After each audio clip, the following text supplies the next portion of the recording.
ஒவ்வொரு புதன்கிழமை தோறும் நம்முடைய மூத்த சகோதரர் ரசல் அவங்க எழுதின அந்த ஒரு 6வது வால்யத்தினுடைய புஸ்தகத்தை தொடர்ச்சியாக நாம் தியானிக்கும்படியாகவும் கூட நமக்கு கிருபை செய்து கொண்டிருக்கிறார். அதன் அடிப்படையிலும் கூட சகோதரர்கள் தவணமா நம்ம 2 அத்தியாயங்களை முடித்து இப்போ 3வது அத்தியாயத்துக்குள்ளே நம்ம என்ன பண்ணிக்கிட்டு இருக்கோம்னா கடந்து போயிட்டுருக்கோம். அதில் நம்ம ஆரம்பிச்சும் போது அதனுடைய பக்கங்கள் எங்கிருந்துன்னு சொல்லி பார்க்கும்போது 91வது பக்கத்தில் ஆரம்பித்து 196வது பக்கத்துக்குள்ளே இருக்கிறதான புது சிஷ்யனுடைய அழைப்பை குறித்ததான காரியங்களை நம்ம பார்த்துக்கிட்டு இருக்கோம். அப்போ இந்த ஒரு பாடம் எப்படி நம்ம ஆரம்பிச்சோன்னு சொல்லி பார்க்கும் பொழுது புது சிஷ்யனுடைய அழைப்பை சம்மந்தப்படுத்தினதான காரியங்களிலிருந்து நம்ம ஆரம்பித்தோம். முதல்ல நம்ம கடந்த 3 வாரங்களாகவே நம்ம இதை ரிப்பீட் பண்ணிகிட்டு இருக்கோம். அதனால் சுருக்கமாக மாத்திரம் நம்ம என்ன பண்ணலாம்னா சொல்லலாம் நம்மளுடைய புரிந்து கொள்ளுதலுக்காக. முதல்ல வந்து பார்க்கும் பொழுது இந்த ஒரு புது சிஷ்ய தேவன் எங்கிருந்து அழைக்கிறாருன்னா உலகத்திலிருந்து அழைக்கிறாரு. ஆனால் உலகத்திலிருந்து அழைத்தாலும் இது ஒரு பொதுவான அழைப்பு அல்ல அப்படின்னு சொல்லி சொல்கிறாரு. காரணம் என்ன சொல்லி பார்க்குறோம்னா கிறிஸ்துவர்களுக்குள்ளே இருந்து என்ன பண்ணுறாருன்னா அந்த ஒரு அழைப்பை உருவாக்குறார் அப்படிங்கிறத கூட நம்ம பார்க்குறோம்.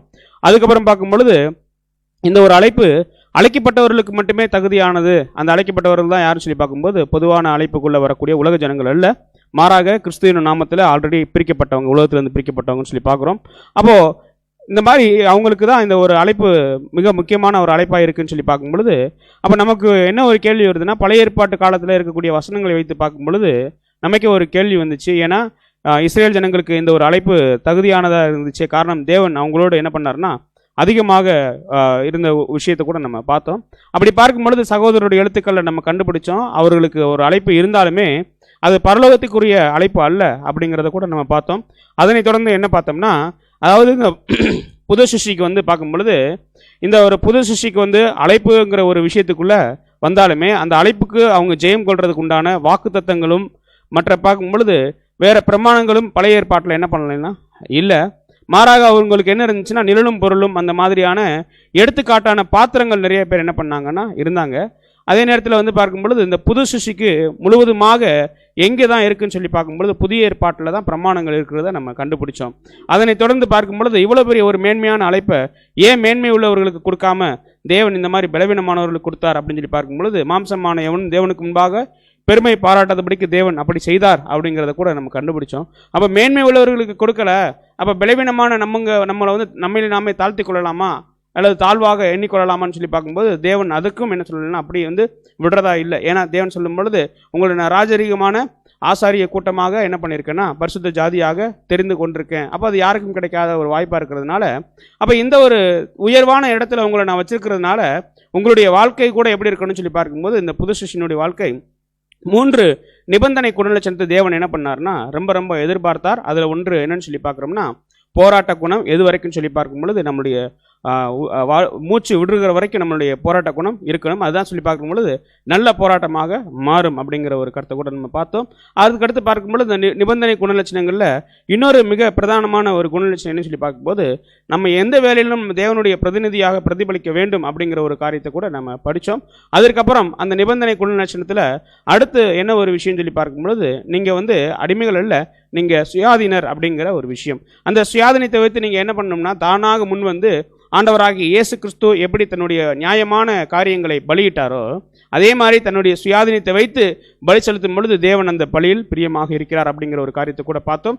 அதனைத் தொடர்ந்து இந்த ஒரு அழைப்பு எப்பொழுது ஆரம்பித்தது எப்பொழுது முடிந்தது அப்படிங்கிற ஒரு விஷயத்தை கூட பார்த்தோம். அது அந்த ஒரு அழைப்பு ஆரம்பித்தது நம்முடைய ஆண்டவராகிய இயேசு கிறிஸ்துனுடைய ஞானஸ்தானம். அதுக்கப்புறம் வந்து பார்க்கும் பொழுது அதனுடைய அழைப்பு தொடர்ந்து என்ன பண்ணிக்கிட்டு இருந்துச்சுன்னா வந்துக்கிட்டு இருந்துச்சு.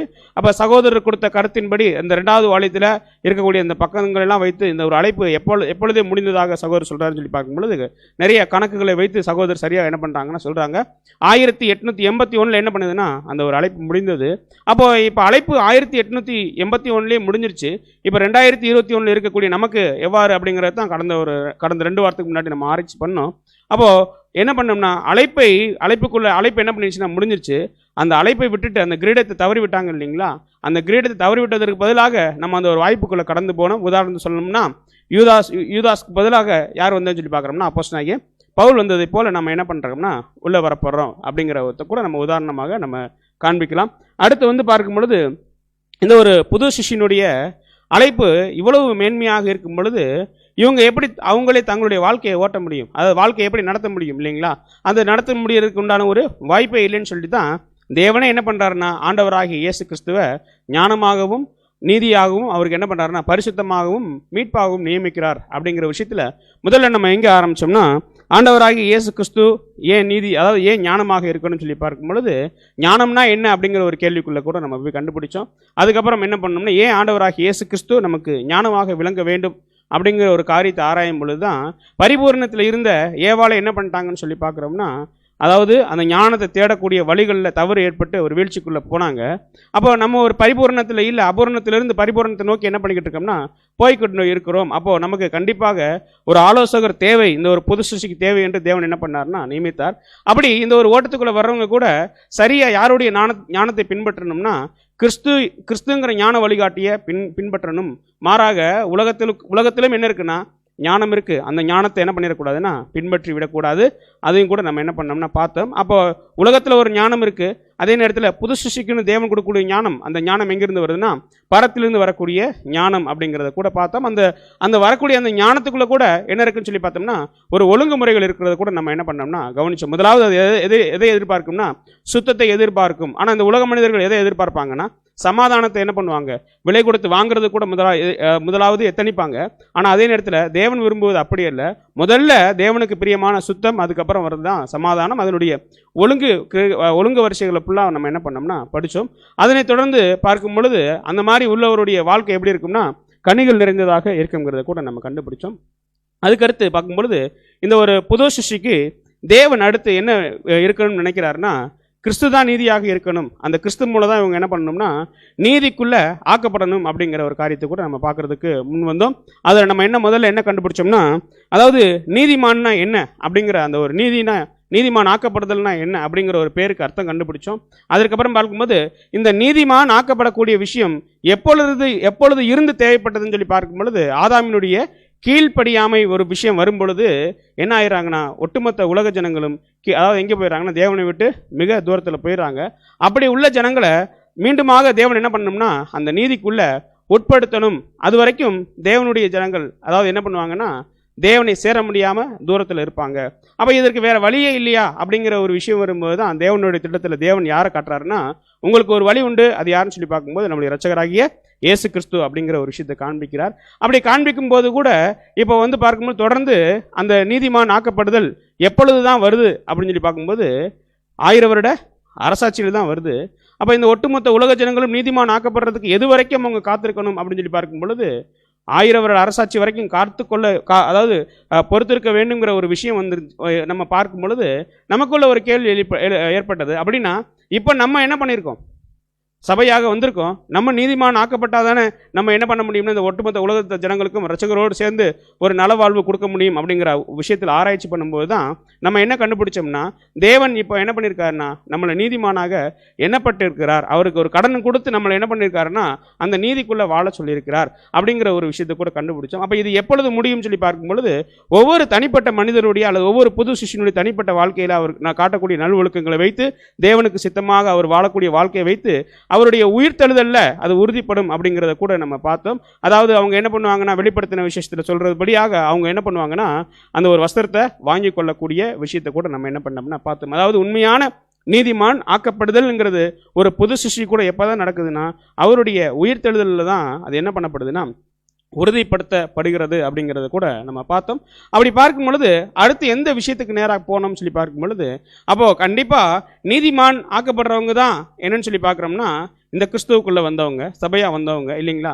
அப்போது கண்டிப்பாக நம்ம எதனால நீதிமான் ஆக்கப்படுறோம் அல்லது தேவனுடைய பார்வையில் எதனால நீதிமானாக எண்ணப்படுறோம் அப்படிங்கிற ஒரு கேள்வி வைக்கும் பொழுது மீண்டுமாக நமக்கு ஒரு 5 வசனங்கள் என்ன பண்ணுச்சுன்னா ஒரு பெரிய குழப்பத்துக்குள்ளே கொண்டு போன மாதிரி இருந்துச்சு இல்லைங்களா. அதை நம்ம பார்க்குறோம். விசுவாசத்தினாலே நீதிமான் ஒரு வசனம் சொன்னிச்சு, இன்னொரு வசனம் என்ன சொல்லுதுன்னா இலவசமாக அவருடைய கிருபையினாலே நீங்கள் ரட்சிக்கப்பட்டீங்க அப்படிங்கிற ஒரு வசனம், இன்னொரு வசனம் அதாவது உயிர்த்தெழுதல் மூலமாக அப்படின்னு ஒரு 5 வசனங்களை பார்க்கும் பொழுது அப்போ நம்ம அதையும் கூட நம்மளுடைய சகோதரருடைய எழுத்துக்கள் மூலமாக நம்ம என்ன பண்ணோம்னா ஆராய்ச்சி செய்து பார்க்கும் பொழுது நம்ம என்ன கண்டுபிடிச்சோம் அப்படின்னு சொல்லி பார்க்கும்போது கண்டிப்பாக ஒருத்தர் என்ன பண்ணணும்னா தேவனுடைய கிருபை இல்லாமல் அதாவது அவருடைய இரக்கம் இல்லாமல் என்ன பண்ண முடியாதுன்னா இந்த வர முடியாது. ஏன்னா தேவன் அந்த திட்டத்துக்குள்ளே யாரை கொண்டு வராருன்னு சொல்லி பார்க்கும்போது நமக்காக ஆண்டவராகிய இயேசு கிறிஸ்து. அவர் திட்டம் போட்டால் மட்டும் போதுமானா இல்லை, நிச்சயமாக அதில் யாரும் வரணும் அப்படின்னு சொல்லி பார்க்குறோம்னா யார் வரணுங்க, ஆண்டவராகிய இயேசு கிறிஸ்து வந்து பலி கொடுக்கணும் அப்படிங்கிற ஒரு விஷயத்தை கூட பார்த்தோம். அவர் வந்து பலி கொடுத்தா மட்டும் போதுமானா அந்த பலி தேவனுக்கு பிரியமாக இருந்து அந்த தேவனாலே அப்போஸ்தலர்ல படிக்கும்போது கூட, அதாவது ஜீவாதிபதியை உயிர் தெழுப்பக்கூடிய வல்லமையை தேவன் என்ன பண்ணணும்னா கொடுக்கக்கூடிய ஒரு விஷயம். அதான் பார்க்கும்பொழுது அவருடைய உயிர் தெழுதலில் நம்ம என்ன பண்ணுறோம்னா நீதிமான் ஆக்கப்படக்கூடிய விஷயம். இந்த 3 மட்டும் தேவன் செய்கிறார். மீதி இருக்கக்கூடிய 2 விஷயங்களை நாம செய்யணுங்கிறத பார்த்தோம். ஒன்று வந்து பார்க்கும்போது ஆண்டவராகிய இயேசு கிறிஸ்துவை விசுவாசிக்கிறதுனால நம்ம நீதிமான் ஆக்கப்படுறோம். அப்போ நீதிமான் ஆக்கப்பட்டால் மட்டும் போதுமானா அல்ல. நம்ம வேத வசனத்தில் படித்தோம், பேய்கள் கூட என்ன பண்ணுதுங்க, விசுவாசிக்குது அப்படிங்கிறத கூட நம்ம படித்தோம். அப்படின்னா என்ன பண்ணணுங்கிற அடுத்த ஒரு முயற்சியில் பார்க்கும்போது தான் அவங்க கிரிகையும் செஞ்சால் மட்டும்தான் அவங்க என்ன பண்ணுவாங்கன்னா நீதிமானாக எண்ணப்படுவாங்க அப்படிங்கிற ஒரு விஷயத்தை கூட நம்ம கண்டுபிடிச்சோம். அப்போது நீதிமான்லையே பார்க்கும்பொழுது நிறைய விஷயங்களை நம்ம என்ன பண்ணோம்னா பார்த்தோம். அதாவது நம்ம நீதிமான்னா பழைய ஏற்பாட்டில் இருக்கக்கூடிய அவர்களையும் வேதவசனம் என்ன சொல்லுதுன்னா நீதிமான் சொல்லுது. அப்போ அவங்க எவ்வாறு நீதிமான் ஆக்கப்படுறாங்க? நம்ம கிறிஸ்துவ விசுவாசித்ததுனால நீதிமான் சொல்கிறோம். அப்போ அவங்க எவ்வாறு நீதிமான் ஆக்கப்படுறாங்கிற ஒரு விஷயம் வரும்போது தான் அவங்க தேவனை விசுவாசித்ததுனால நீதிமான்கள். அப்போ கூட நம்ம கேள்வி எழுப்பணும், தேவனை விசுவாசிச்சாங்க, தேவன் பெரியவரா இயேசு கிறிஸ்து பெரியவரா அப்படிங்கிற ஒரு கேள்வி எழுப்பும்போது நம்மளே சொன்னோம் யாருன்னு சொல்லி பார்க்கும்போது தேவன் தான். அப்படின்னா உண்மையிலேயே அந்த கிரீடம் யாருக்கு தான் போகணும்னா அவங்களுக்கு தான் போகணும். அப்போ அந்த மாதிரி ஒருவேளை நாளைக்கு ஆபிரகாமோ ஈசாக்கோ யாக்கோபோ யாரோ ஒருத்தர் வந்து கேள்வி கேட்டால் கூட தேவன் என்ன சொல்லுவார்னா அதற்குண்டான சரியான நீதியின்படியான பதிலை கூட நம்ம என்ன பண்ணோம்னா கடைசியாக கண்டுபிடிச்சோம். அப்போ என்ன ஒரு விஷயம் அந்த விஷயத்தில் கூட கண்டுபிடிச்சோம்னா நம்ம இல்லாமல் அவங்களுக்கு என்ன இல்லைன்னு சொல்லி பார்க்கும்போது ஒரு விஷயம் நடக்கிறது இல்லை. அந்த விஷயத்தில் கூட நம்ம என்ன பண்ணோம்னா கண்டுபிடிச்சோம். அதாவது ஒரு நன்மை அந்த எபிரேயர் புஸ்தகத்தில் படிக்கும் பொழுது எந்த ஒரு நன்மைன்னு சொல்லி பார்க்கும்போது விளைக்கரியத்துக்கு முன்னாடி விளைக்கரியத்துக்கு பின்னாடி அப்படிங்கிற அந்த ஒரு நன்மை என்னன்னு சொல்லி பார்க்கும்போது ஆண்டவராகிய இயேசு கிறிஸ்துவினுடைய ஈடுபலி அப்படிங்கிற ஒரு விஷயத்தை கூட கண்டுபிடிச்சோம். அதனை தொடர்ந்து நம்ம படிக்கும் பொழுது அப்போ இந்த ஒட்டுமொத்த மனுக்குலமும் என்னவா ஆயிடுச்சுன்னு சொல்லி பார்க்குறோம்னா நீதியை விட்டு வெளி தூரம் போயிடுச்சு இல்லைங்களா. ஒருவேளை இயேசு கிறிஸ்து இல்லாமல் அதுக்குள்ளே போக முடியாது. ஆனால் தேவன்கிட்ட வல்லமை இருக்குது, ஆனாலும் தேவன் என்ன பண்ண மாட்டாருங்க, அவருடைய நீதியை தாண்டி வரமாட்டார். அப்போ கண்டிப்பாக எனக்கு கிடைத்த கனமும் மகிமையும் யாருக்கும் கிடைக்கணுங்கிற தேவன் விரும்பினார்னா தேவனுடைய திட்டத்தில் ஆண்டவராகிய இயேசு கிறிஸ்துவுக்கு. அப்போ கூட நம்ம ஒரு சில கேள்விகள் எழுப்பணும். என்ன கேள்வினா, ஒருவேளை ஆதாம் தப்பு பண்ணவே இல்லைன்னா ஆண்டவராகிய இயேசு கிறிஸ்துனுடைய அந்த ஒரு நிலைமை எப்படி இருந்திருக்கும் அப்படின்னா சாதாரண ஒரு தூதரை போல என்ன பண்ணியிருப்பாருங்க, ஒருவேளை இருந்திருக்கலாம். அதற்கு மேலே தேவன் எப்படி வச்சிருப்பாருங்கிறது நம்மளால இப்போ ஆராய முடியறதான சிந்தை நமக்கு இப்போ இல்லை. ஆனால் இப்போ நம்ம என்ன எதிர்பார்க்கலாம்னா ஒரு கேப்ரியல் மாதிரி ஒரு சாதாரண ஒரு தூதராகத்தான் நம்முடைய ஆண்டவராக இயேசு கிறிஸ்து இருந்திருக்கணுங்கிறத பார்த்தோம். ஏன்னா அப்படி இல்லைன்னா வசனம் என்ன சொல்லியிருக்காதுன்னா பிதாவாகிய தேவனை எப்படி கனம் பண்ணுறாங்களோ அதே கன மகிமை யாருக்கு போகணும்னு தேவன் விரும்புகிறாருங்கிற வசனத்தை கூட நம்ம யோவானில் நம்ம என்ன பண்ணோம்னா படித்து அறிஞ்சோம். அப்போ இப்படி இருக்கக்கூடிய நேரத்தில் ஆண்டவராகிய இயேசு கிறிஸ்துவனுடைய நீதி மாத்திரம் ஒருத்தர் என்ன பண்ணுதுன்னா மன்னிக்குது. அப்போ தேவனுடைய நீதி என்ன பண்ணுறது இல்லை, மன்னிக்கிறது இல்லைங்கிறத கூட நம்ம கடந்த வாரத்தில் நம்ம என்ன பண்ணோம்னு பார்த்தோம். ஏன்னா இன்றைக்கி நம்ம எல்லாருமே என்ன பண்ணிட்டோம்னா தேவனால் மன்னிக்கப்பட்டு வந்திருக்கோம். அப்போ அது யார் மூலம் பார்க்கும்போது ஆண்டவராகிய இயேசு கிறிஸ்து மூலம். அப்போ இவருடைய நீதியும் தேவனுடைய நீதியும் வேறா அப்படிங்கிற ஒரு கேள்வி எழுப்பும்போது தான் நம்ம கண்டுபிடிச்சோம் ரெண்டுமே ஒரே நீதி தான். அவருடைய நீதியை தான் யார் செயல்படுத்துகிறாருன்னா ஆண்டவராகிய இயேசு கிறிஸ்து செயல்படுத்துகிறார். அதே நேரத்தில் அவர் எப்படி செயல்படுத்துகிறாருன்னா அவருடைய நீதிக்கு தன்னுடைய ரத்தத்தினால என்ன பண்ணிட்டாருன்னா சரி கட்டிட்டு அந்த நீதியை தன்னுடைய காலத்துக்கு ஏற்றார் போல என்ன பண்ணுறாருன்னா மாற்றுகிறார். அப்படிங்கிறத கூட நம்ம என்ன பண்ணோம்னா ஒரு சில உதாரணங்களை வைத்து நம்ம பார்த்தோம். அப்போது இந்த ஒரு நீதிமானாக இருக்கக்கூடிய விஷயத்தை நம்ம விருதாவாக என்ன பண்ணிடக்கூடாதுன்னா இழந்துடக்கூடாது. தேவனுடைய கிருபையை விருதாவாக இழந்து விடாதீங்கிறத தான் லாஸ்ட்டாக நம்ம பேசி முடித்தோம். ஏன்னு சொல்லி பார்க்கும்போது ஒரு சில உதாரணங்கள்லாம் சொன்னோம். இன்றைக்கி நமக்கு ஏற்பட்டிருக்கக்கூடிய அந்த நீதிமான் நிலைமை பேர் சபைக்கு இல்லை. அதே நேரத்தில் இது தேவதூர்களுக்கும் என்ன பண்ண போகிறதில்லை, கிடைக்க போகிறதில்லை. அதே நேரத்தில் நிறைய ஓட்டங்களை ஓடின பழைய ஏற்பாட்டு விசுவாசிகள் அவங்களுக்கும் என்ன பண்ணுறது இல்லைன்னா அதற்குண்டான பரிசை கொடுக்காம தேவன் என்ன பண்றாருன்னு சொல்லி பார்க்கும்போது அவர்கள் இந்த பூமிகளுக்கு என்ன பண்றாருன்னா பிரபுக்களாக வைக்கிறார். ஆனால் இதே நேரத்தில் இந்த சுவிசேஷ யுகத்தில் யார் ஒருவர் இந்த நீதிமான் நிலைக்கு உட்பட்டு அதை சரிவர ஓடி முடிக்கிறாரோ அந்த நீதிமானாக்கப்படுதலுக்குள்ள ஓடி முடிக்கிறாரோ அவருக்கு தேவன் என்ன கொடுக்க போறாருன்னு சொல்லி பார்க்கும்போது அதிபதிக்கு ஒப்பாக என்ன பண்ண போறாருன்னா அதாவது இரட்சகர் மாதிரியே என்ன பண்ண போறாங்கன்னா அவருடைய சரீரத்தில் சேர்ந்து இருக்க போறாங்கிறது தான் கடைசியாக நம்ம இந்த ஒரு 3 விஷயத்தை நம்ம என்ன பண்ணியிருக்கோம்னா கடந்த 3 வாரங்களில் பேசி முடிச்சிருக்கோம். அப்படிங்கிறத கூட நம்ம நினைவு கூர்ந்துட்டு இப்போ என்ன பண்ணலாம்னா இப்போ அதே 196 பக்கங்கள் கொண்டதுக்குள்ள ஒரு 141 பக்கத்தில் வந்து பார்த்தீங்கன்னா 138 பக்கத்தில் கிறிஸ்துவே நமக்கு பரிசுத்தம் அப்படிங்கிற தலைப்பின் கீழே நம்முடைய சகோதரி எழுத ஆரம்பிக்கிறாரு. அதை கூட சகோதரி வாசிப்பாங்க. பக்கம் 138.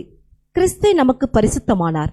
ஆண்டவராகிய இயேசு நம் சார்பில் செய்த பலியினால் தேவனுடைய ஞானம் அல்லது அறிவு நமக்கு வந்தது போலவும் அவருடைய பாவ நிவர்த்தியை ஏற்று நமக்குள்ள எல்லாவற்றையும் தேவனுக்கு அர்ப்பணித்த போது அவருடைய புண்ணியத்தினால் நீதிமானாக்கப்படுதல் வந்தது போலவும் நம்முடைய பரிசுத்தமாக்கப்படுதலும் அவர் மூலமாக வந்தது.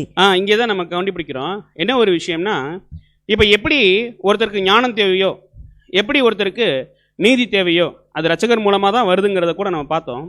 அதே மாதிரி இந்த பரிசுத்தமாக்கப்படுதலும் யார் மூலமா தான் கண்டிப்பா வரணும்னா ஆண்டவராகிய இயேசு கிறிஸ்து மூலமாக, இல்லைங்களா? இப்போ நம்ம ஒரு கேள்வி உருவாக்கணும்னா, இப்போ இரட்சகர் மூலமா தான் கண்டிப்பா நமக்கு ஒரு பரிசுத்தம் வரணுமா? இப்போ பார்த்தீங்கன்னா பரிசுத்தம்ங்கிறது யார் உருவாக்குறது? நம்மளா உருவாக்குறது. அப்புறம் ஏன் ஆண்டவராகிய இயேசு கிறிஸ்து மூலமாக வரணும்? கரெக்டா இல்லைங்களா நம்மளுடைய கேள்வி? அப்போ பார்க்கும்போது நல்லா நம்ம கேள்வியை புரிஞ்சுக்கலாம். என்னன்னு சொல்லி பார்த்தோம்னா, இப்போ பரிசுத்தமாக்கப்படுறது யார் மூலமா தான் வரணுங்கிறத சகோதரன் சொல்றாரு, வசனமும் சொல்லுதுன்னு சொல்லி பார்க்கும்பொழுது அது இரட்சகர் தான். ஏன்னா வசனமே சொல்லுது 1 கொரிந்தியரில் பார்க்கும்போது அவரே நமக்கு ஞானமும் நீதியும் பரிசுத்தமும் இருக்கும் பொழுது, இப்போ பரிசுத்தத்தை யார் தான் உருவாக்கணும்? பரிசுத்தமாக யார் தான் வாழணும்னு சொல்லி பார்க்கும்போது நம்ம தான் வாழணும். அதே நேரத்தில் நல்லா கவனிக்கும் பொழுது இரட்சகராகிய இயேசு கிறிஸ்துவினுடைய ரத்தம் இல்லாமல், ரத்தத்தில் கழுவப்படாமல் ஒருத்தர் கண்டிப்பாக என்ன பண்ண முடியாதுன்னா அந்த நிலைமைக்கு வர முடியாது, இல்லைங்களா? அந்த ஒரு பாயிண்ட் தான் நம்ம என்ன பண்ணோம்னா புரிஞ்சுக்கிறணும். ஏன்னா அதுதான் வசனம் படி சொல்லும் பொழுது படிக்கலாம் சிஸ்டர் வசனம். யோவான் 1:13 அவர்கள் இரத்தத்தினாலாவது மாம்ச சித்தத்தினாலாவது புருஷனுடைய சித்தத்தினாலாவது பிறவாமல் தேவனாலே பிறந்தவர்கள். அப்போ தேவனாலே பிறந்தவர்கள்னா நமக்கு தெரியும் இரட்சகராகிய இயேசு கிறிஸ்துவினுடைய அந்த ஈடுபலி, அந்த செயல்படுத்தப்பட்ட விஷயத்தை கூட நம்ம என்ன பண்ணியிருக்கோம்னா நல்லா அறிஞ்சிருக்கோம். அப்படி பார்க்கும் பொழுது கண்டிப்பா இந்த பரிசுத்தமாக்கப்படுதல் கூட யார் மூலமா தான் நமக்கு நிறைவேறும் அப்படின்னு சொல்லி பார்க்கும்போது நம்முடைய இரட்சகராகிய இயேசு கிறிஸ்து மூலமாக. நல்லா கவனிச்சு பார்த்தோம்னா இன்னைக்கு பெயர் சபையில் உள்ள அநேக சகோதரர்கள் நிறைய மற்ற மதங்கள்லேருந்து வந்திருப்பாங்க. இந்து மதத்திலிருந்து மற்ற மதங்கள்லேருந்துலாம் வரும்போது அவங்க ஏற்கனவே இருந்த மதங்களில் அந்த ஒரு விஷயங்களில் பார்க்கும்பொழுது தவறான காரியங்கள்லாம் ஈடுபட்டிருப்பாங்க. உதாரணத்துக்கு மது அருந்துறது, புகைப்பிடிக்கிறது, இதெல்லாம் விட்டு. ஆனால் அந்த மறுபடியும் அந்த ஒரு பெயர் சபைக்குள்ளே வந்த உடனே அவங்க என்ன சொல்லுவாங்க தெரியுங்களா? நான் இப்போ எப்படி இருக்கேன்? பரிசுத்தமாக இருக்கேன் சொல்லுவாங்களா இல்லைங்களா? அப்போ பார்த்தோம்னா அதெல்லாம் பரிசுத்தம். இப்போ பரிசுத்தம்ங்கிறது என்னன்னு சொல்லி பார்க்கும்போது அதாவது ஆண்டவராகிய இயேசு கிறிஸ்துனுடைய ரத்தத்தினால இந்த ஒரு விசுவாசத்துக்குள்ள கழுவப்படுறவங்களுக்கு தான் இது என்ன பண்ணுன்னு சொல்லி பார்க்கும்போது சரியாக பொருந்தக்கூடிய ஒரு விஷயம், இல்லைங்களா? அப்போ இப்போ நிறைய நேரங்களில் சகோதரர் எழுதும்போது என்ன ஒரு இதில் ஒரு பிரச்சனை வருது அப்படின்னு சொல்லி பார்க்குறோம்னா, அதாவது ஆண்டவராகிய இயேசு கிறிஸ்துவ இந்த புது சிஷ்யனுடைய அழைப்புக்குள்ள வந்தவங்க கண்டிப்பாக என்ன ஏற்றுக்குருவாங்கன்னா அவர் தான் எனக்கு ஞானம் ஏற்றுக்குருவாங்க, அவர் தான் எனக்கு நீதின்னு ஏற்றுக்குருவாங்க. அதே நேரத்தில் இந்த பரிசுத்தம் அப்படிங்கிற விஷயத்தில் வரும்போது அவங்க என்ன பண்ணிடுவாங்கன்னா அவர்கள் அதாவது வஞ்சனைக்குள்ளே போகிறதுக்கு வாய்ப்பு இருக்குன்னு சொல்லிட்டு என்ன பண்ணுறாருன்னா தொடர்ந்து சகோதரர் என்ன பண்ணுறாருன்னா எழுத ஆரம்பிக்கிறார். படிக்கலாங்க சிஸ்டர். நாம் நீதிமானாக்கப்படுதலுக்கு கிறிஸ்துவின் புண்ணியம் தேவைப்பட்டது போலவே அவருடைய சரீரத்தில் அங்கமாக ராஜரீக ஆசாரியத்துவத்திற்கு அவர் ஏற்றுக்கொள்வதற்கும் நம்முடைய அழைப்பையும் தெரிந்து கொள்ளுதலையும் உறுதிப்படுத்திக் கொள்ள அவருடைய உதவி தொடர்ந்து தேவைப்படுகிறது. தலையை பற்றி கொள்ளாதிருக்கிற சிலரை அப்போஸ்தலர் கண்டிக்கிறார். இப்ப பாருங்க, இந்த இடத்துல பரிசுத்தமாக்குதலுக்கும் தலையை பற்றி கொள்ளாதிருக்கிற சிலரை யார் கண்டிக்கிறாங்களாம்? அப்போஸ்தலர் கண்டிக்கிறார் அப்படின்னு சொல்லிட்டு இந்த கொலைசியருடைய வசனங்களை என்ன பண்றாங்கன்னா கொடுக்குறாங்க. இந்த கொலைசியருடைய வசனங்கள் என்ன பண்ண நமக்கு தெரிஞ்சதுதான். அந்த வசனம் எப்படி ஆரம்பிக்கும்னு சொல்லி பார்க்கும்போது தலையை பின்பற்றி கொள்ளாம என்ன ஆயிடுறாங்கன்னா ஞானமா ஏத்துக்குருவாங்க, அவர் தான் ஞானம்ங்கிறத ஒத்துக்குருவாங்க.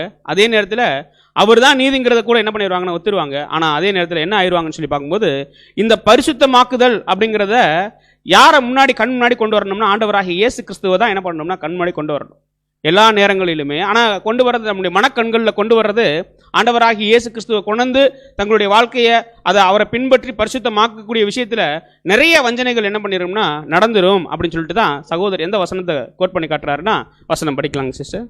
கொலைசீர் 2:18-19 கணுக்களாலும் கட்டுகளாலும் உதவி பெற்று இணைக்கப்பட்டு தேவ வளர்ச்சியாய் வளர்ந்து ஏறுகிற சரீரம் முழுவதையும் ஆதரிக்கிற தலையை பற்றி கொள்ளாமல். இப்ப பாத்தீங்கன்னா சரீரம் முழுவதையும் ஆதரிக்கிற தலையை பற்றி கொள்ளாமல், அதாவது ஆண்டவராகிய இயேசு கிறிஸ்துவ தேவனே நியமித்திருக்கிறார். எப்படி நியமித்திருக்கிறார்னா இந்த புது சிஷ்டிக்கு ஞானமும் நீதியும் பரிசுத்தமும் யார் தான் சொல்லி பார்க்கும்போது ஆண்டவராகிய இயேசு கிறிஸ்து தான்.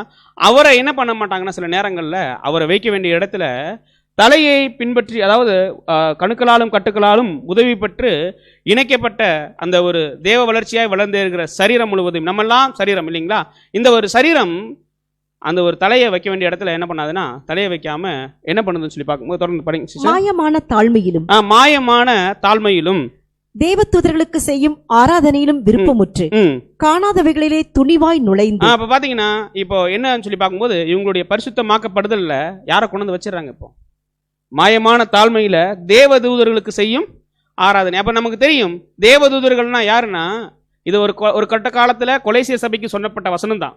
எதனால அங்க அப்போஸ்தலனாகிய பவுல் இந்த ஒரு வசனத்தை மேற்கோள் காட்டுறாருன்னா, அன்னைக்கு இருந்த ரோமர்களுடைய தத்துவ ஞானத்தை யார் பின்பற்றி போயிட்டாங்கன்னு சொல்லி பார்க்குறோம்னா, அந்த கொலேசிய சபை என்ன பண்ணிட்டாங்கன்னா பின்பற்றி போயிட்டாங்க. அதனாலதான் அவர் என்ன என்ன என்ன எழுதுறாருன்னா, நீங்க ஒரு மாயமான தாழ்மையில் என்ன பண்ணிட்டு இருக்கீங்க, தேவதூதர்களுக்கு ஆராதனை பண்ணிக்கிட்டு இருக்கீங்க அப்படிங்கிறத சொல்லப்பட்ட விஷயத்த நம்மளுடைய சகோதரர் என்ன விஷயத்துக்கு இங்கே மேற்கோள் காட்டுறாருன்னா, பரிசுத்தம் ஆகுறதுல நிறைய வஞ்சனைகள் வருது. அது என்னன்னு சொல்லி பார்க்கும்போது மாயமான தாழ்மையில என்ன பண்ணிடுவாங்கன்னா தேவதூதர்களுக்கு ஆராதனை பண்ணிடுவாங்க. அப்ப நமக்கு தெரியும் இந்த காலத்துல தேவதூதர்கள்னு சொல்லி யாரை சொல்லுவோம்னா, சத்தியம் பேசக்கூடிய சகோதரர்கள் என்ன பண்ணுவோம்னா, தேவதூதை இங்கே எடுத்து போய் வேற இடத்துக்கு டெலிவரி பண்ணக்கூடியவங்களை தேவ தூதர்கள்னு நம்ம என்ன பண்றோம்னா வசனங்கள்ல படிக்கிறோம், இன்னும் நிறைய இடங்கள்ல படிக்கிறோம். அப்படி பார்க்கும் பொழுது நம்மளுடைய வஞ்சனை யாரை வைக்க போயின்னு சொல்லி பார்க்குறோம்னா, ஒரு நல்லா அதாவது பார்க்கும் பொழுது ஒரு தேவதூது வழங்கக்கூடிய ஒரு சகோதரர்களை என்ன பண்ணிடுவாங்கன்னா சில நேரம் வச்சுருவாங்க. நல்லா நான் கவனிச்சு பார்த்தோம்னா இது நடக்கிறதுக்கு பாசிபிலிட்டி இருக்கானா? நிச்சயம் இருக்கு. எப்படின்னு சொல்லி பார்க்குறோம்னா, இதை கூட சகோதரர் என்ன பண்ணுறாங்கன்னு எழுதுறாங்க. எப்படின்னு பார்க்கும்போது நம்மெல்லாம் அந்த ஒரு அனுபவத்தை தாண்டி தான் வந்திருக்கோம். எந்த அனுபவம்னா, நம்ம ஒவ்வொரு சபைகளில் இருந்து வந்திருக்கோம் இல்லைங்களா? நமக்கு அப்போ தெரிஞ்சதெல்லாம் யார் தெரிவாங்கன்னா, ஆண்டவராக இயேசு கிறிஸ்து தெரிய மாட்டார் இல்லைங்களா, பாஸ்ட் இல்லைங்களா? அப்போ ஆல்ரெடி நம்ம என்ன ஆயிடுறோம்னு சொல்லி பார்க்கும்போது அந்த ஒரு வஞ்சனை இல்லைங்களா? அதே ஒரு விஷயம் எதுக்குள்ளேயும் தொடர்றதுக்கு வாய்ப்பு இருக்குன்னா, இந்த ஒரு அழைப்புக்குள்ளேயும் தொடர்றதுக்கு என்ன இருக்குன்னா வாய்ப்பு இருக்கு. அப்போ கண்டிப்பா ஒரு தேவ சத்தியம் கொடுக்கக்கூடிய சகோதரருக்கு என்ன பண்ணக்கூடாதுன்னா, ஆண்டவராகிய இயேசு கிறிஸ்துவினுடைய இடத்தையும் தேவனுடைய இடத்தையும் என்ன பண்ணக்கூடாதுன்னா கொடுக்க கூடாது. அப்படி நம்ம போயிட்டோம்னா நம்ம இன்னும் என்ன ஆகலைன்னு சொல்லி பார்க்குறோம்னா, பரிசுத்தமாக்கப்படுதலுக்குள்ள நம்ம என்ன பண்ணல, வரல அப்படிங்கிறது. அந்த பரிசுத்தமாக்கப்படுதல் நம்மளுக்குள்ள என்ன பண்ணலைன்னா சரியாக செல்லலை அப்படிங்கிற ஒரு விஷயத்தை கூட நம்ம என்ன பண்ணுறோம்னா இங்கே கவனிக்கிறோம். ஏன்னா என்னன்னு தொடர்ந்து படிக்கும் பொழுது காணாதவைகளிலே தொடர்ந்து படிங்க சிஸ்டர். தன் மாம்ச சிந்தையினாலே வீணாய் இருமாப்பு கொண்டிருக்கிற எவனும் உங்கள் பந்தய பொருளை நீங்கள் இழந்து போகும்படி உங்களை வஞ்சியாதிருக்க பாருங்கள். அப்போ இவங்க இந்த மாதிரி பின்பற்றி போறவங்க கண்டிப்பா எதை இழந்துருவாங்கன்னு சொல்லி பார்க்குறோம்னா, பந்தய பொருளை என்ன பண்ணிடுவாங்க, இழந்து போயிடுவாங்க அப்படிங்கிறத கூட பார்க்குறோம். ஏன்னா இந்த மாயமான இந்த ஆராதனை செய்யக்கூடிய விஷயத்தில் நிறைய நேரங்களில் நமக்கே என்ன பண்ணாதுன்னா தெரியாது. அந்த மாதிரி என்ன பண்ணிடுவோம்னா, அப்போது எந்த அடிப்படையில் தெரியாதுன்னு சொல்லி பார்க்கும்போது அவர்கள் சொல்வது தான் என்ன ஆகுதுன்னு சொல்லி பார்க்கும்போது சரின்னு நம்ம என்ன பண்ணிடுவோம், எடுத்துக்கிறோம். ஆனால் என்ன ஒரு விஷயம் நிதர்சனமான உண்மைன்னு சொல்லி பார்க்கும்போது பெரையா பட்டணத்தார் மாதிரி என்ன பண்ணணும்னா இருக்கணும். தேவனுடைய சகோதரர்கள், தேவனுடைய தூது கொடுக்கக்கூடிய சகோதரர்கள் தான். அதே நேரத்தில் தேவனால் பயன்படுத்தக்கூடிய கருவிகளை நம்ம என்ன பண்ணிக்கலாம்னு உபயோகப்படுத்திக்கிறலாம்.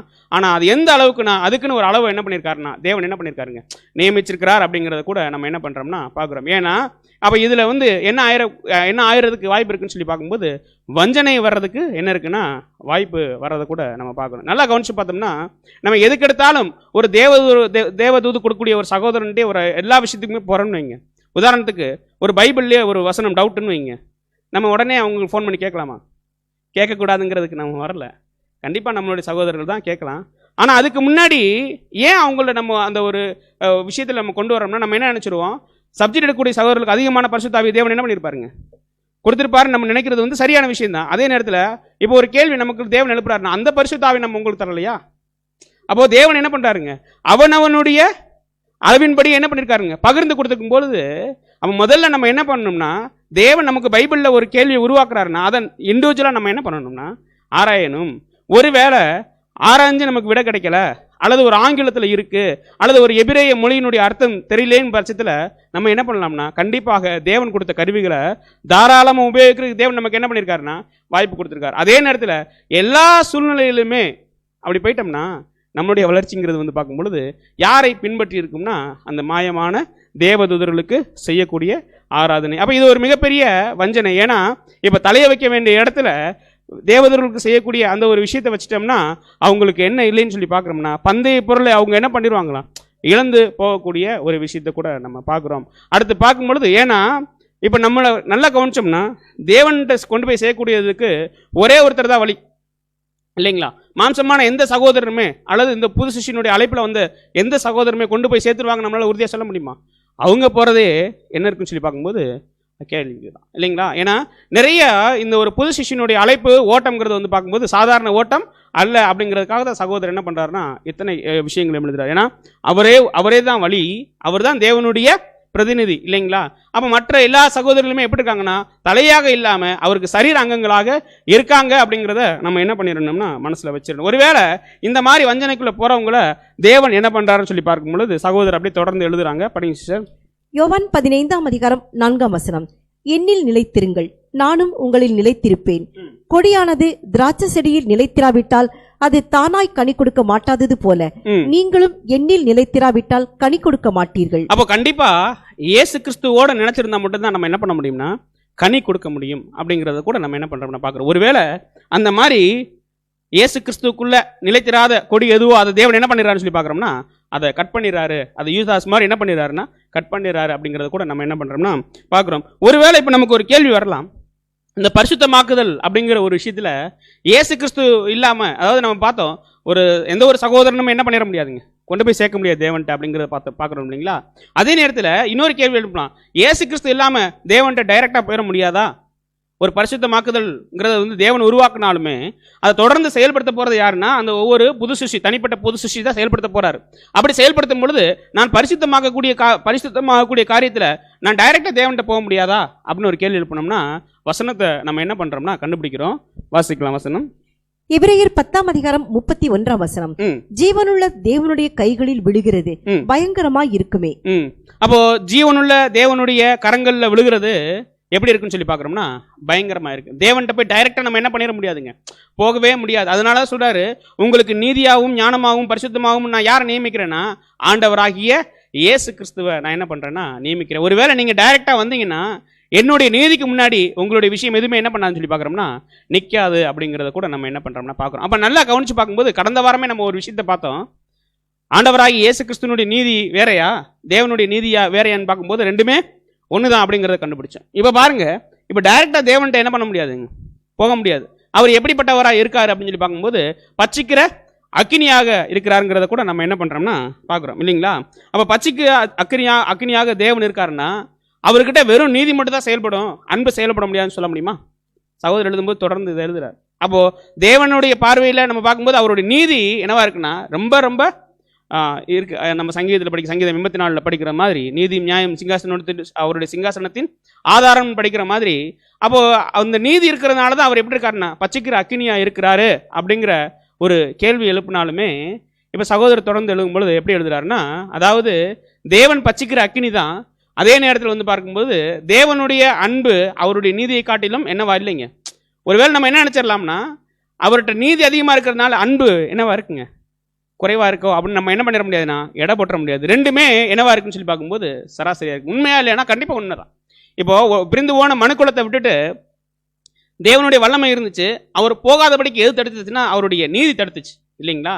ஆனால் அதே நேரத்தில் அன்பு இருந்துச்சானா இருந்துச்சு. அதனாலதான் கிறிஸ்துங்கிற ஒரு வழிகாட்டிய தேவன் என்ன பண்ணாருன்னா உருவாக்குனாரு அப்படிங்கிறத கூட, அதாவது அந்த இடத்துல அவருடைய திட்டத்தில் அந்த ஒரு விஷயம் கூட இருந்துச்சுன்னு சொல்லி பார்க்கும்போது இப்போ அன்பும் இருக்கு நீதியும் இருக்கு. அது ரெண்டும் எப்படி ஒர்க் பண்ணுங்கிறத நம்ம இது வரைக்கும் சரியா நம்மளால என்ன பண்ண முடியாதுங்க, புரிந்து கொள்றதுக்கு முடியாது. ஆனால் என்னன்னு சொல்லி பார்க்கும்போது நீதியும் இருக்கு அன்பும் இருக்குங்கிறது தான் நம்ம என்ன பண்றோம்னா பார்க்குறோம் இல்லைங்களா? ஏன்னா தேவன் மிகப்பெரிய அன்பு உடையவர் இல்லைங்களா? இப்போ தேவன்கிட்ட அன்பு பெருசா நீதி பெருசா நம்ம கேள்வி எழுப்ப முடியுமா? அன்பு பெருசா நீதி பெருசா கேள்வி எழுப்ப முடியுமா? நிச்சயமா என்ன பண்ண முடியாதுங்க. அதனால தான் நம்ம சொல்றோம், அதை ஆராய்ந்து பார்க்குற அளவுக்கு நமக்கு என்ன இல்லைன்னு சொல்லி பார்க்குறோம்னா சிந்தை இல்லை அப்படிங்கிறது இல்லைங்களா? அடுத்து பார்க்கும் பொழுது என்ன ஒரு விஷயம்னா கண்டிப்பாக தேவனிடத்துல நாமவும் என்ன பண்ண முடியாதுங்க, செல்ல முடியாது. அடுத்து எந்த மாமிசத்தின் வழியாகவும் என்ன பண்ண முடியாதுன்னா செல்ல முடியாது இல்லைங்களா? அதுதான் சகோதரர் எழுதும் பொழுது தேவதர்களுக்கு செய்ய ஆராதனையிலும் நீங்க போயிட முடியாது. ஒருவேளை தேவன்கிட்ட நீங்களே டைரக்டா ஒரு வழியை கண்டுபிடிச்சு போனாலும் என்ன பண்ண முடியாதுன்னா நீங்க பரிசுத்தமாக்குறதுக்குள்ள போக முடியாது அப்படிங்கிறத கூட எழுதிட்டு இப்போ அடுத்த ஒரு கேள்விக்கு நேராக கொண்டு போகிறார். தேவன் பச்சிக்கிற அக்கினி தான் யாருக்கு அப்படிங்கிற கேள்வி. இப்போ நம்ம சொல்லலாம், பதில சொல்லலாம், தேவன் பச்சிக்கிற அக்கினி தான் இப்போ யாருக்குன்னு நம்ம சொல்லலாம். ஓகே, நம்மளே பதிலையும் சொல்லிடலாம். இப்போ என்னன்னு பார்க்கும்போது தேவன் பச்சிக்கிற அக்கினி தான் யாருக்கு அப்படின்னு சொல்லி பார்க்கும்பொழுது இப்போ தேவன் உலக ஜனங்களுக்கு பச்சிக்கிற அக்கினியா இருக்காருன்னா இல்லை இல்லைங்களா? அப்போ கண்டிப்பா யாருக்கு தான் இப்போ பச்சிக்கு அதாவது ஒரு நீதியில அதிகமாக செயல்படக்கூடியவராக இருக்காருன்னு சொல்லி பார்க்கும்போது திருச்சபை மட்டும் இல்ல, திருச்சபைக்கு உள்ள இருக்கக்கூடிய திரள் கூட்டத்துக்கும் அவர் தான் பட்சிக்கிற அக்கினியாக இருக்கிறார் அப்படிங்கிறது கூட நம்ம பார்க்குறோம். ஏப்பா இதுக்கெல்லாம் நம்ம டைரெக்டாக போக முடியாது, கிறிஸ்துவே மட்டும்தான் என்னன்னு சொல்லி பார்க்குறோம்னா அடைக்கலாம் இல்லைங்களா? இப்போ தேவன் பட்சிக்கிற அக்கினியாகவே இருக்கிறாருங்கிற ஒரு பார்வையில் நம்ம பார்க்குறோம்னு வைங்களேன். நம்மளுடைய பரிசுத்தமாக்குதலுக்கும் அவர் பட்சிக்கிற அக்கினியாக இருக்கிறதுக்கும் என்ன சம்பந்தம் இருக்குது? ஏன் சகோதரர் இந்த மாதிரி எழுதணும்? கரெக்டாக இல்லைங்களா?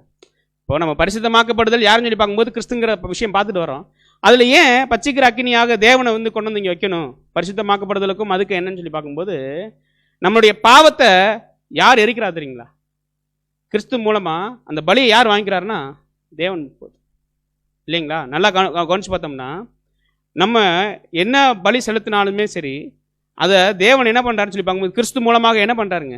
எரிக்கிறார். அப்போ அதுக்குள்ளே அன்பு இருக்கா இல்லையா? அன்பு இருக்கான்னா கண்டிப்பாக என்ன இருக்குன்னு சொல்லி பார்க்குறோம்னா அன்பு இருக்குது. இது யாருக்கும் பொருந்தும் பார்க்கும்போது யாருக்கும் பொருந்துங்க?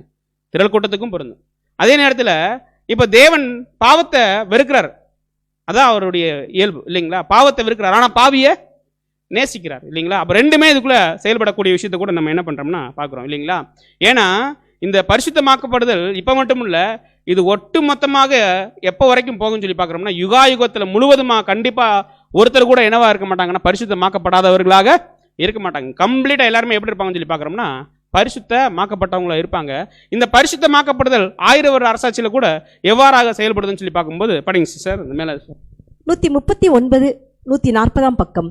திவ்ய சுபாவம் பூரணமடையவும் முழுமையடையவும் திரள் கூட்டத்திற்கு ஒரு விதத்தில் தூதர்களைப் போன்ற நிலையில் பூரணமடைவதற்கும் மகிமையான சபையின் ஊழியக்காரர்களாக துணை செய்பவர்களாக இருக்கும்படியாக அவள் பின்னாலே செல்லும் அவளுடைய தோழிகைகளாகி கன்னிகைகளாக வைத்திருக்கிறார் என்பதையும் அறியும் போது தெய்வீக குணாதிசயத்தின் ஓர் அம்சமாக நம்முடைய தேவன் பட்சிக்கிற அக்னியாக இருக்கிறார் என்பதில் நாம் களி கூறலாம்.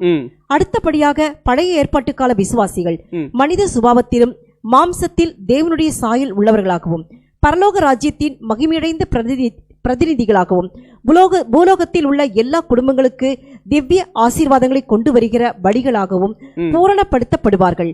இறுதியாக 1000 வருட அரசாட்சியின் போது சோதனைகள், வாய்ப்புகள், விருப்பம் உள்ளவர்களையும் கீழ்ப்படிதல் உள்ளவர்களையும் பூரணத்திற்கு கொண்டு வந்திருக்கும். அவர்கள் தேவன் மேல் கொண்டுள்ள விசுவாசத்தை வெளிப்படையாக காட்டியிருப்பார்கள். இப்படிப்பட்டவர்களும் கூட மாம்சத்தில் தேவனுடைய சாயலான மனித பூரணத்தை அடைந்திருப்பார்கள். இவர்கள் அனைவர் மத்தியிலும் தேவனுடைய சித்தம் பரிபூர்ணமாக புரிந்து கொள்ளப்பட்டு இவர்களை கீழ்ப்படிய செய்யும். ஆகவே இனி அவர்களுக்கு ஒருபோதும் பட்சிக்கிற அக்னியாக அவர் இருக்க போவதில்லை. அப்ப கண்டிப்பா தேவன் இப்ப பட்சிக்கிற அக்னியா இருக்காரு. அப்ப 1000 வருட அரசாட்சியில் எல்லாருமே பரிசுத்தமாக்கப்படுதலுக்குள்ள போகும் பொழுது நிச்சயமாக தேவன் எப்படி இருக்க மாட்டார்னு சொல்லி பார்க்கறோம்னா அவர் பட்சிக்கிற அக்கினியாக இருக்க மாட்டார் அப்படிங்கறத பார்க்கிறோம். தொடர்ந்து படிங்க சிஸ்டர். ஏனெனில் பிதாவின் அன்பினாலும் ஞானத்தினாலும் அவர்கள் மாபெரும் மத்தியஸ்தரின் பொறுப்பில் விடப்பட்ட போது அவருடைய ஒழுங்குமுறையின் கீழ் அவர்களுடைய எல்லா அழுக்குகளும் அகற்றப்பட்டிருக்கும். அவர் தமது ஆத்ம வருத்தத்தின் பலனை கண்டு திருப்தி ஆவார். அப்ப பார்க்கும்பொழுது இயேசு கிறிஸ்துவும் அந்த இடத்துல என்னன்னு சொல்லி பார்க்கிறோம்னா ஒரு சூழ்நிலைக்குள்ள போறதை நம்ம பார்க்கிறோம். அதாவது கிறிஸ்துவும் அவருடைய சபையும் அதே நேரத்தில் தேவனும் எப்படி இருக்க மாட்டார்னு சொல்லி பார்க்கும்போது பட்சிக்கிற அக்கினியாக இருக்க மாட்டார் அப்படிங்கறத கூட நம்ம என்ன பண்றோம்னா பார்க்கிறோம். அதே நேரத்தில் இப்ப நல்லா கவனிக்கும் பொழுது இவங்க ஆக்கப்படலைன்னா அங்க கூட என்ன இருக்குன்னு சொல்லி பார்க்கிறோம்னா தேவனுடைய பட்சிக்கிற அக்கினி செயல்படும். எப்படின்னு சொல்லி பார்க்கும்பொழுது அந்த 1000 வருட அரசாட்சியில யாரெல்லாம் இருதயத்தின் அளவுல பரிசுத்தம் ஆயிருக்காங்க அப்படிங்கிறத என்ன வரும்னு சொல்லி பார்க்கிறோம்னா அவங்களுடைய செயல்முறை என்ன பண்ணுங்க வெளிப்படுத்தி காட்டும் அப்படிங்கிறது தான் நம்ம என்ன பண்றோம்னா பார்க்கிறோம். அப்ப தேவன் கண்டிப்பாக ஒருபோதும் 1000 வருட அரசாட்சியில் அதாவது அதனுடைய முடிவுல கண்டிப்பாக என்ன பண்ண மாட்டாருன்னா பட்சிக்கிற அக்கினியாக இருக்க மாட்டார். ஏன்னா அடுத்த யுகத்துக்குள்ள அந்த 1000 வருட அரசாட்சி முடிஞ்சதுக்கு அப்புறம் ஆரம்பிக்கக்கூடிய யுகத்துல எல்லாருமே எப்படி இருப்பாங்கன்னு சொல்லி பார்க்கிறோம்னா தேவனுடைய நகரமாக இருப்பாங்கிறத நம்ம என்ன பண்ணியிருக்கோம்னா படிச்சிருக்கோம். அப்படி பார்க்கும் பொழுது கண்டிப்பாக தேவன் எப்படி இருக்க மாட்டாருன்னா எல்லாரும் பரிசுத்தமாக்கப்பட்டிருப்பாங்க. தேவன் பட்சிக்கிற அக்கினியாகவும் கூட என்ன பண்ண மாட்டாருன்னா இருக்க மாட்டாங்க. அப்ப பாருங்க, இப்ப நம்ம ஆரம்பிச்ச டாபிக் பரிசுத்தமாக்கப்படுதல் இல்லைங்களா? இப்ப பரிசுத்தமாக்கப்படுதல் சகோதரர் என்ன விஷயத்தை முதல்ல சொல்றாருன்னா இந்த பரிசுத்தமாக்கப்படுதலுக்குள்ள போகும்போது என்ன தவறு நேர்ந்திடும் அப்படிங்கிறத முதல் பாயிண்டை எடுத்து வச்சுட்டு இப்ப அடுத்துதான் என்ன கொண்டு வராருன்னு சொல்லி பார்க்கும்போது பரிசுத்தமாக்கப்படுதல்னா என்ன அப்படிங்கிறத என்ன பண்றாருன்னா சொல்றாரு. இப்போ பரிசுத்தமாக்கப்படுறதுனா என்ன அப்படிங்கிற ஒரு கேள்வியை பார்க்கும் பொழுது இப்போ நம்ம சொல்லிடுவோம் பரிசுத்தமாக்கப்படுதல்னா ஏற்கனவே சொன்ன உதாரணம் தான் இல்லைங்களா? நிறைய பேர் பரிசுத்தமாக்கப்பட்டீங்களா அப்படின்னு சொல்லுவோம். என்ன சொல்லுவாங்க அவங்க? நாங்கள் பரிசுத்தமாயிட்டோம் இல்லைங்களா? ஆனால் பரிசுத்தமாக்கப்படுதல் அப்படிங்கிறதுக்கு சரியான ஒரு அர்த்தம் என்னன்னு சொல்லி பார்க்கும் பொழுது பரிசுத்த ஊழியத்திற்கென்று தேவனால தனியாக பிரித்து எடுக்கப்படுறதா என்னன்னு சொல்லி பார்க்குறோம்னா பரிசுத்தம் மாக்கப்படுதல் அப்படிங்கிறது. அதாவது தேவனுடைய அந்த ஒரு ஊழியத்துக்கென்று தனியாக பிரித்து எடுப்பது. அதாவது கிறிஸ்துவனுடைய ஈடுபலியை விசுவாசித்து தேவன் கொடுக்கக்கூடிய வாக்கு தத்தங்களில் விசுவாசித்து யார் ஒருவர் தேவனுடைய சித்தத்துக்காக நான் இனிமேல் வாழ போறேன்னு வராரு இல்லைங்களா, அதுதான் அந்த பரிசுத்தமான ஊழியத்திற்கென்று தேவனால பிரித்து எடுக்கப்படக்கூடியவங்க இல்லைங்களா. அதாவது நல்லா பழைய ஏற்பாட்டு காலத்தில் நிறைய அடையாளங்களை கூட நம்ம பார்க்கலாம். எப்படின்னா, ஆசாரியன் போடக்கூடிய உடைக்கும் மற்ற ஜனங்கள் போடக்கூடிய உடைக்கும் என்ன இருக்குன்னு சொல்லி பார்க்குறோம்னா வித்தியாசம் இருக்கு. காரணம் என்னன்னு சொல்லி பார்க்கும்போது அவங்க பிரித்தெடுக்கப்பட்டவங்க. இன்னும் பார்க்கும் பொழுது அபிஷேக தைலம் எல்லாருக்குமே ஊற்றப்பட்டுச்சானா இல்லை, எல்லா ஜனங்களுமே கொடுக்கப்பட்டுச்சானா இல்லை. ஏன்னா பிரித்தெடுக்க அந்த பிரித்தெடுத்தலுடைய விஷயம். இன்னும் பார்க்கும் பொழுது கர்த்தருடைய ஆடு போக்காடுலாம் நம்ம படிக்கிறோம் இல்லைங்களா. அப்போ பிரித்து எடுக்கக்கூடிய ஒரு விஷயம், கர்த்தருடைய ஆடை கொண்டு வாங்க அப்படிங்கிற மாதிரி படிக்கிறோம் இல்லைங்களா. அதில் கூட என்ன இருக்குன்னு சொல்லி பார்க்கும்போது இந்த பிரித்தெடுத்தல் அப்படிங்கிறது என்னுடைய ஊழியத்திற்காக, அதாவது கிறிஸ்துவனுடைய ஈடுபலி, அதுக்கு அப்புறம் பார்க்கும் பொழுது வாக்கு தத்தங்கள் மேலே ஒருத்தர் நம்பிக்கை வைத்து இந்த ஒரு ஊழியத்துக்குள்ளே வராரு இல்லைங்களா. இந்த ஒரு ஊழியத்திற்கு தேவனால் பிரித்தெடுக்கப்படுறது தான் என்னன்னு சொல்லி பார்க்குறோம்னா பரிசுத்தமாக்கப்படுறதுல இருக்கக்கூடிய முதல் படி. அப்போ இதோட பரிசுத்தமாக்கப்படுறது பிரித்து எடுத்தவொன்னு என்ன பண்ணுறது இல்லைன்னா முடிகிறது இல்லை. அதுதான் என்னன்னு சொல்லி பார்க்கும்போது ஆரம்ப நிலைங்கிறது கூட நம்ம என்ன பண்ணுறோம்னா படிக்கிறோம். இப்போ அடுத்து சகோதரர் என்ன எழுத ஆரம்பிக்கிறாருன்னா, இந்த பரிசுத்தமாக்கப்படுறது அப்படிங்கிறது புது சிருஷ்டிக்கு எப்போ நடக்குது, அல்லது பரிசுத்தமாக்கப்படுதல் எப்போ நடக்குது? ஞானஸ்தானத்தில் என்ன பண்ணுதுன்னா நடக்குது இல்லைங்களா. அப்போ இதெல்லாம் எழுதிட்டு என்ன சொல்கிறாருன்னா, அதாவது ஒரு பாவி என்ன பண்ண முடியாதுங்க. பரிசுத்தமாக பாவிக்கு என்ன கொடுக்கறது இல்லைன்னா பரிசுத்தமாக்கப்படுறது கொடுக்கறது இல்லை. இப்போ நமக்கு ஒரு கேள்வி வரலாம், பாவி மனம் திரும்பினா தான், அதாவது பாவி தானே பரிசுத்தமாக்கப்படணும், கரெக்டாக இல்லைங்களா?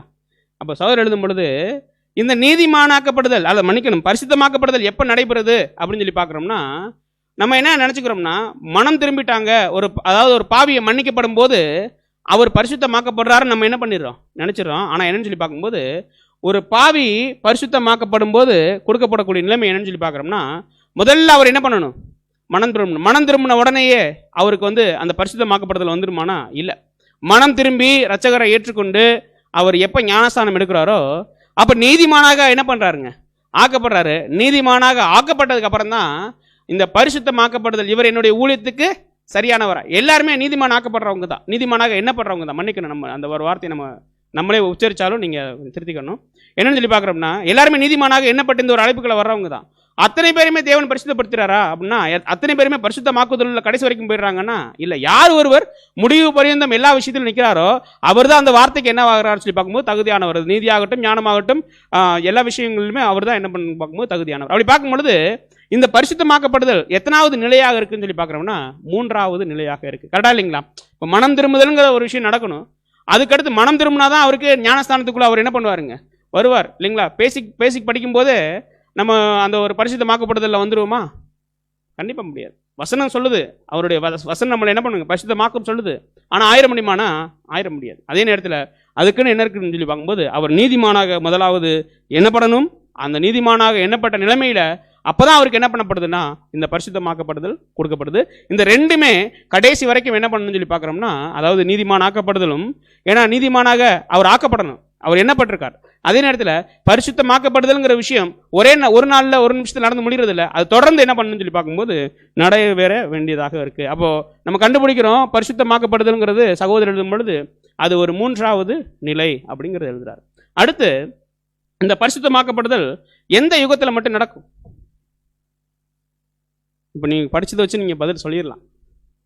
சுவிசேஷ யுகம். அப்போ 1000 வருட அரசாட்சியில் நம்ம படித்தோமே, தேவன் பச்சைக்கிற அக்கினியாக இருக்க மாட்டார்னு சொல்லிட்டு பார்க்கும்போது எந்த யுகத்தில் மட்டும் நடக்குதுன்னு சொல்லி பார்க்கும்போது எல்லா யுகத்திலையுமே நடக்கும். அதாவது யுகத்தில் கண்டிப்பாக எல்லாருமே என்னவாயிருவாங்கன்னா பரிசுத்தமாக்கப்பட்டுருவாங்க. அப்போ 1000 வருட அரசாட்சியில் அவங்களுக்கு அந்த பரிசுத்தமாக்கப்படுற வேலை ஜனங்களுக்கு நடக்காதான்னு நடக்கும். ஏன்னா அவங்க உயிர் தெழுந்து வரும்போது சரீரம் வேறையாக இருக்கும், ஆனால் சிந்தை பரிசுத்தமாக்கப்படணும் இல்லைங்களா. அப்போ இது எந்த யுகத்தில் நடக்கும்னு சொல்லி பார்க்கும்போது எல்லா யுகத்திலும் நடக்கப்படக்கூடியதாக இருக்குது. அதாவது ஆரம்பம் சுவிசேஷ யுகத்திலிருந்து நம்ம சொல்கிறோம். அப்படி பார்க்கும்போது சகோதரர் என்ன வித்தியாசம் கட்டுறாருன்னா, சுவிசேஷ யுகத்தில் நடக்கிறது மாதிரி அங்கே நடக்காது. எங்கன்னு சொல்லி பார்க்கும்போது 1000 வருட அரசாட்சி. எந்த அடிப்படையில் அப்படின்னு சொல்லி பார்க்கும்போது இன்னைக்கு ஒருத்தர் நீதிமான் ஆக்கப்பட்டார் இல்லைங்களா, நீதிமானாக எண்ணப்பட்டிருக்கார். அவர் என்ன பண்ணலாம் அப்படின்னு சொல்லி பார்க்குறோம்னா பரிசுத்தமாக வாழலாம், பரிசுத்தமாக வாழாமலும் இருக்கலாம். அது தேவன் கொடுத்த சுயாதீனம் இல்லைங்களா. பரிசுத்தமாகிறதும் ஆகாததும் அவருடைய கையில் இருக்குது இல்லைங்களா. ஆனால் அந்த நிலைமையை வாங்கிட்டாரு. அந்த நிலைமையில எப்படி வேணாலும் வாழலாம். ஆனால் 1000 வருட அரசாட்சியில கிறிஸ்துவும் அவருடைய சபையும் சேர்ந்து கட்டளை போடும், நீங்க கண்டிப்பாக இந்த ஒரு விஷயத்துக்குள்ளதான் நீங்க என்ன பண்ணணும், நடக்கணும் அப்படிங்கிற ஒரு விஷயம். அப்போ இந்த நீதிமானாக்கப்படுதல் சுவிசேஷ யுகத்துல மன்னிக்கணும், இந்த பரிசுத்தமாக்கப்படுதல் இந்த சுவிசேஷ யுகத்துல மட்டும்தான் நடக்கும் இல்லைங்களா. அடுத்து பார்க்கும் பொழுது இந்த ஒரு நம்ம அதாவது பரிசுத்தமாக்கப்பட்டிருக்கோம். அப்ப நம்மளுடைய நிலைமை எவ்வாறாக இருக்கணும்னு சொல்லி பார்க்கும் பொழுது பிரித்து எடுத்த ஒரு பிரதான ஆசாரியன் மாதிரி இருக்கணும். அது பார்க்கும் பொழுது கிறிஸ்து மாதிரி இருக்கணும் இல்லைங்களா. பரிசுத்தமாக்கப்படுறது எதுக்குன்னு சொல்லி பார்க்கும்போது தானா முன் வந்து பலி செலுத்துறது இல்லைங்களா. எப்படி லேவியர்களை தனியாக பிரித்து எடுத்த உடனே அந்த ஆசாரியர்கள் வந்து என்ன பண்ணாங்கன்னா தானாக வந்து முன் வந்து பலி செலுத்தினாங்க. அது எதுக்கு ஒப்புமையாக இருக்குன்னு ஆண்டவராகிய இயேசு கிறிஸ்து பலி செலுத்துறதுக்கு ஒப்புமையாக இருக்குது. அதே நேரத்தில் அந்த பலி எப்படி இருக்கணும்னு சொல்லி பார்க்கும்போது தாமாக வந்து என்ன பண்ணணுங்க, முன் செலுத்தணும். ஒருவேளை செலுத்தலைன்னா அதுக்கு சகோதரர் என்ன எழுதுறாருன்னா அந்த வசனங்கள்லாம் நீங்கள் நோட் பண்ணிக்கலாம், நீங்கள் வீட்டில் படிச்சுக்கலாம். அது மட்டும் இல்லை, நம்ம அந்த ஒரு வால்யூமில் எல்லா வசனங்களையுமே நம்ம கோட் பண்ணலை, அதையும் கூட நம்ம உங்கள்கிட்ட சொல்லிடுறோம். அதே நேரத்தில் பார்க்கும்போது இப்போ இந்த ஒரு ஒப்புமைக்குள்ள அதாவது ஆரன் மாதிரி யார் இருந்தாருன்னா இயேசு கிறிஸ்து, பிரதான ஆசாரி மாதிரி இயேசு கிறிஸ்து இருந்தார். தாமாக முன் வந்து என்ன பண்ணாருன்னா பின்பு நான் யாரை அனுப்புவேன்னு சொல்லும்போது தாமாக வந்து என்ன பண்ணாருன்னா பலி செலுத்தினார். அது ஒரு பரிசுத்தமாக்குதலுக்குள்ளே போச்சு. ஒருவேளை இப்போ நம்ம அழைக்கப்பட்ட நம்ம இந்த ஒரு பரிசுத்தமாக்குதலை தொடர்ந்து செய்யலைன்னா நமக்கு ஒரு எச்சரிப்பை எங்கே தேவன் வச்சிருக்காருன்னு சொல்லி பார்க்கும்போது அந்த ஒரு எழுத்துக்கள்ல படிக்கலாங்க சிஸ்டர். 142 பக்கம். 1000 வருட அரசாட்சியின் போது மகாராஜாவிற்கு தேவையானது பரிசுத்தமாக்கப்படுதலாகும். முழு உலகத்தாரும் தங்களை பரிசுத்தப்படுத்திக் கொள்ளவும் அசுத்தங்களிலிருந்தும் எல்லா விதமான பாவங்களிலிருந்தும் விலகி இருக்கவும் தேவனுடைய ராஜ்யத்திலும் அதன் பிரபுக்களிலும் தெளிவுபடுத்தப்பட்டிருக்கும் தேவனுடைய சித்தத்திற்கு கீழ்ப்படியும்படி அழைக்கப்பட்டிருப்பார்கள். அப்படியெனில் சிலர் இருதயத்தில் பரிசுத்தம் அடையாமல் வெளிப்புற வாழ்க்கைக்குரிய ஒரு பரிசுத்தமாக்கப்படுதல் அல்லது பரிசுத்தத்திற்கு ஏற்றவராகலாம். இப்படிப்பட்டவர்கள் இழந்து போன எல்லாவற்றையும் பூரணமாக திரும்ப பெறும் வரை மனதின் பிரகாரமாகவும் ஒழுக்கத்தின் பிரகாரமாகவும் சரீர பிரகாரமாகவும் முன்னேறி செல்லலாம். அப்படி செய்வதன் மூலம் இதற்கிடையில் அவர்கள் அந்த மகிமையான காலத்திற்குரிய ஆசீர்வாதங்களையும் வெகுமதிகளையும் அந்த காலத்தின் இறுதி வரை அனுபவிப்பார்கள். ஆனால் அந்த காலத்தில் அவர்களுடைய பரிசுத்தம் அவர்களுடைய இருதயத்தின் நோக்கங்களையும் சிந்தனைகளையும் தொடும் வரை வராவிட்டால் 1000 வருட யுகத்துக்கு பின்னர் உள்ள நித்தியமான நிலைமைக்கு அவர்கள் தகுதியுள்ளவர்களாக மாட்டார்கள். அப்போ இங்க ஒரு விஷயத்தை கண்டுபிடிக்கிறோம். இது யாருக்கு ஒரு எச்சரிப்பா இருக்குன்னா புது சிருஷ்டிக்கு ஒரு எச்சரிப்பா இருக்கு. இது என்ன எச்சரிப்பு இருக்கு பிரதர் அப்படின்னு சொல்லி பார்க்கும்போது நல்லா கவனிச்சோம்னா இப்போ பாருங்க அந்த விஷயங்களில் படிக்கும் பொழுது இந்த ஒரு பரிசுத்தமாக்கப்படுதலுக்குள்ள ஜனங்கள் கடந்து போகும்போது இருதயத்தில் சரீரத்தில் எல்லா விஷயத்திலையுமே பரிசுத்தமாக்கப்படுதல் என்ன பண்ணணும்னு நடக்கணும். அந்த நடக்கும்போது என்ன பண்ணுவாங்கன்னா ஒருவேளை தங்களுடைய இருதயத்துக்குள்ள நடக்கலைனாலும் கூட தேவன் அன்னைக்கு வைத்திருக்கக்கூடிய பலன்களை என்ன பண்ணுவாங்க, அனுப்பிப்பாங்க. அதுல என்ன தேவன் என்ன பண்றதில்ல, ஸ்டாப் பண்றதில்ல. அவங்களுக்கு தேவையான பலன்களை எல்லாத்தையும் தேவன் என்ன பண்ணுவாருன்னா கொடுப்பாரு. ஆனா கடைசியில சோதித்து அறிவாரு யார் மூலமான்னு சொல்லி பார்க்கும்போது 1000 அளவும் கட்டி வைக்கப்பட்ட அந்த சாத்தானை உள்ள விடும்பொழுது அவனை பின்பற்றி என்ன பண்ணிடுவாங்க, போயிடுவாங்க இல்லைங்களா. அப்போ தேவன் என்ன பண்ணிடுவாருன்னா அவங்கள யுகாயுகத்துக்குள்ள விடுறதில்ல. இப்போ நல்லா கவனிக்கும் போது அவங்களுடைய இருதயம் வந்து செயல்பட்டிருக்காது, பரிசுத்தமாக்கப்படுறதில்ல. ஆனால் சரீரமும் கிரியும் என்ன பண்ணிருக்குங்க, செயல்பட்டிருக்கும். அந்த 1000 வருட அரசாட்சியில் என்ன பண்ணியிருப்பாங்கன்னு நடிச்சிருப்பாங்க இல்லைங்களா. அவங்களுடைய இருதயத்தில் என்ன பண்ணியிருக்காதுன்னா சுத்தம் இருக்காது. ஆனால் தேவன் என்ன பண்ணுறது இல்லைன்னா அவங்களுக்கு உண்டான பிரதிபலனை அங்கே அப்போ அதாவது பிரதிபலன் மீன்ஸ் அங்கே அனுபவிக்க வேண்டிய விஷயங்கள் எல்லாம் என்ன பண்ணுறாருங்க, அனுபவிக்க விட்டுறாரு. இப்போ அதே மாதிரி யாருக்கும் இருக்குன்னு சொல்லி பார்க்குறோம்னா நமக்கு ஒரு எடுத்துக்காட்டாக இருக்குது. 1000 வருட அரசாட்சியில் நடக்கிறது நமக்கு ஒரு எடுத்துக்காட்டாக இருக்குது. எல்லா சத்தியம் கேட்க தேவன் வாய்ப்பு கொடுப்பார். சத்தியம் பேசுறதுக்கும் என்ன பண்ணுவார்னா வாய்ப்பு கொடுப்பார். எல்லாமே என்ன பண்ணுவார்னா தேவன் செய்வார். எல்லா கிருபை பலன்கள் எல்லாத்தையும் என்ன பண்ணுவார்னா கொடுப்பார். அவங்களை காப்பாற்றுறதுலேருந்து தாங்குறதுலேருந்து எல்லாமே தேவன் கொடுப்பார். ஆனால் என்ன பண்ணிட முடியாதுன்னா தேவன் எதிர்பார்க்கக்கூடிய அந்த ஒரு விஷயத்துக்குள்ள என்ன பண்ணிட முடியாதுங்க, போய்விட முடியாது. அப்படிங்கிறத தான் நம்ம இதிலிருந்து ஒரு எச்சரிப்பாக கூட நம்ம என்ன பண்ணுறோம்னா எடுக்கிறோம். ஏன்னா இருதயத்தில் பரிசுத்தம் வர வேண்டும் அப்படிங்கிறத கூட நம்ம என்ன பண்ணுறோம்னா பார்க்குறோம்.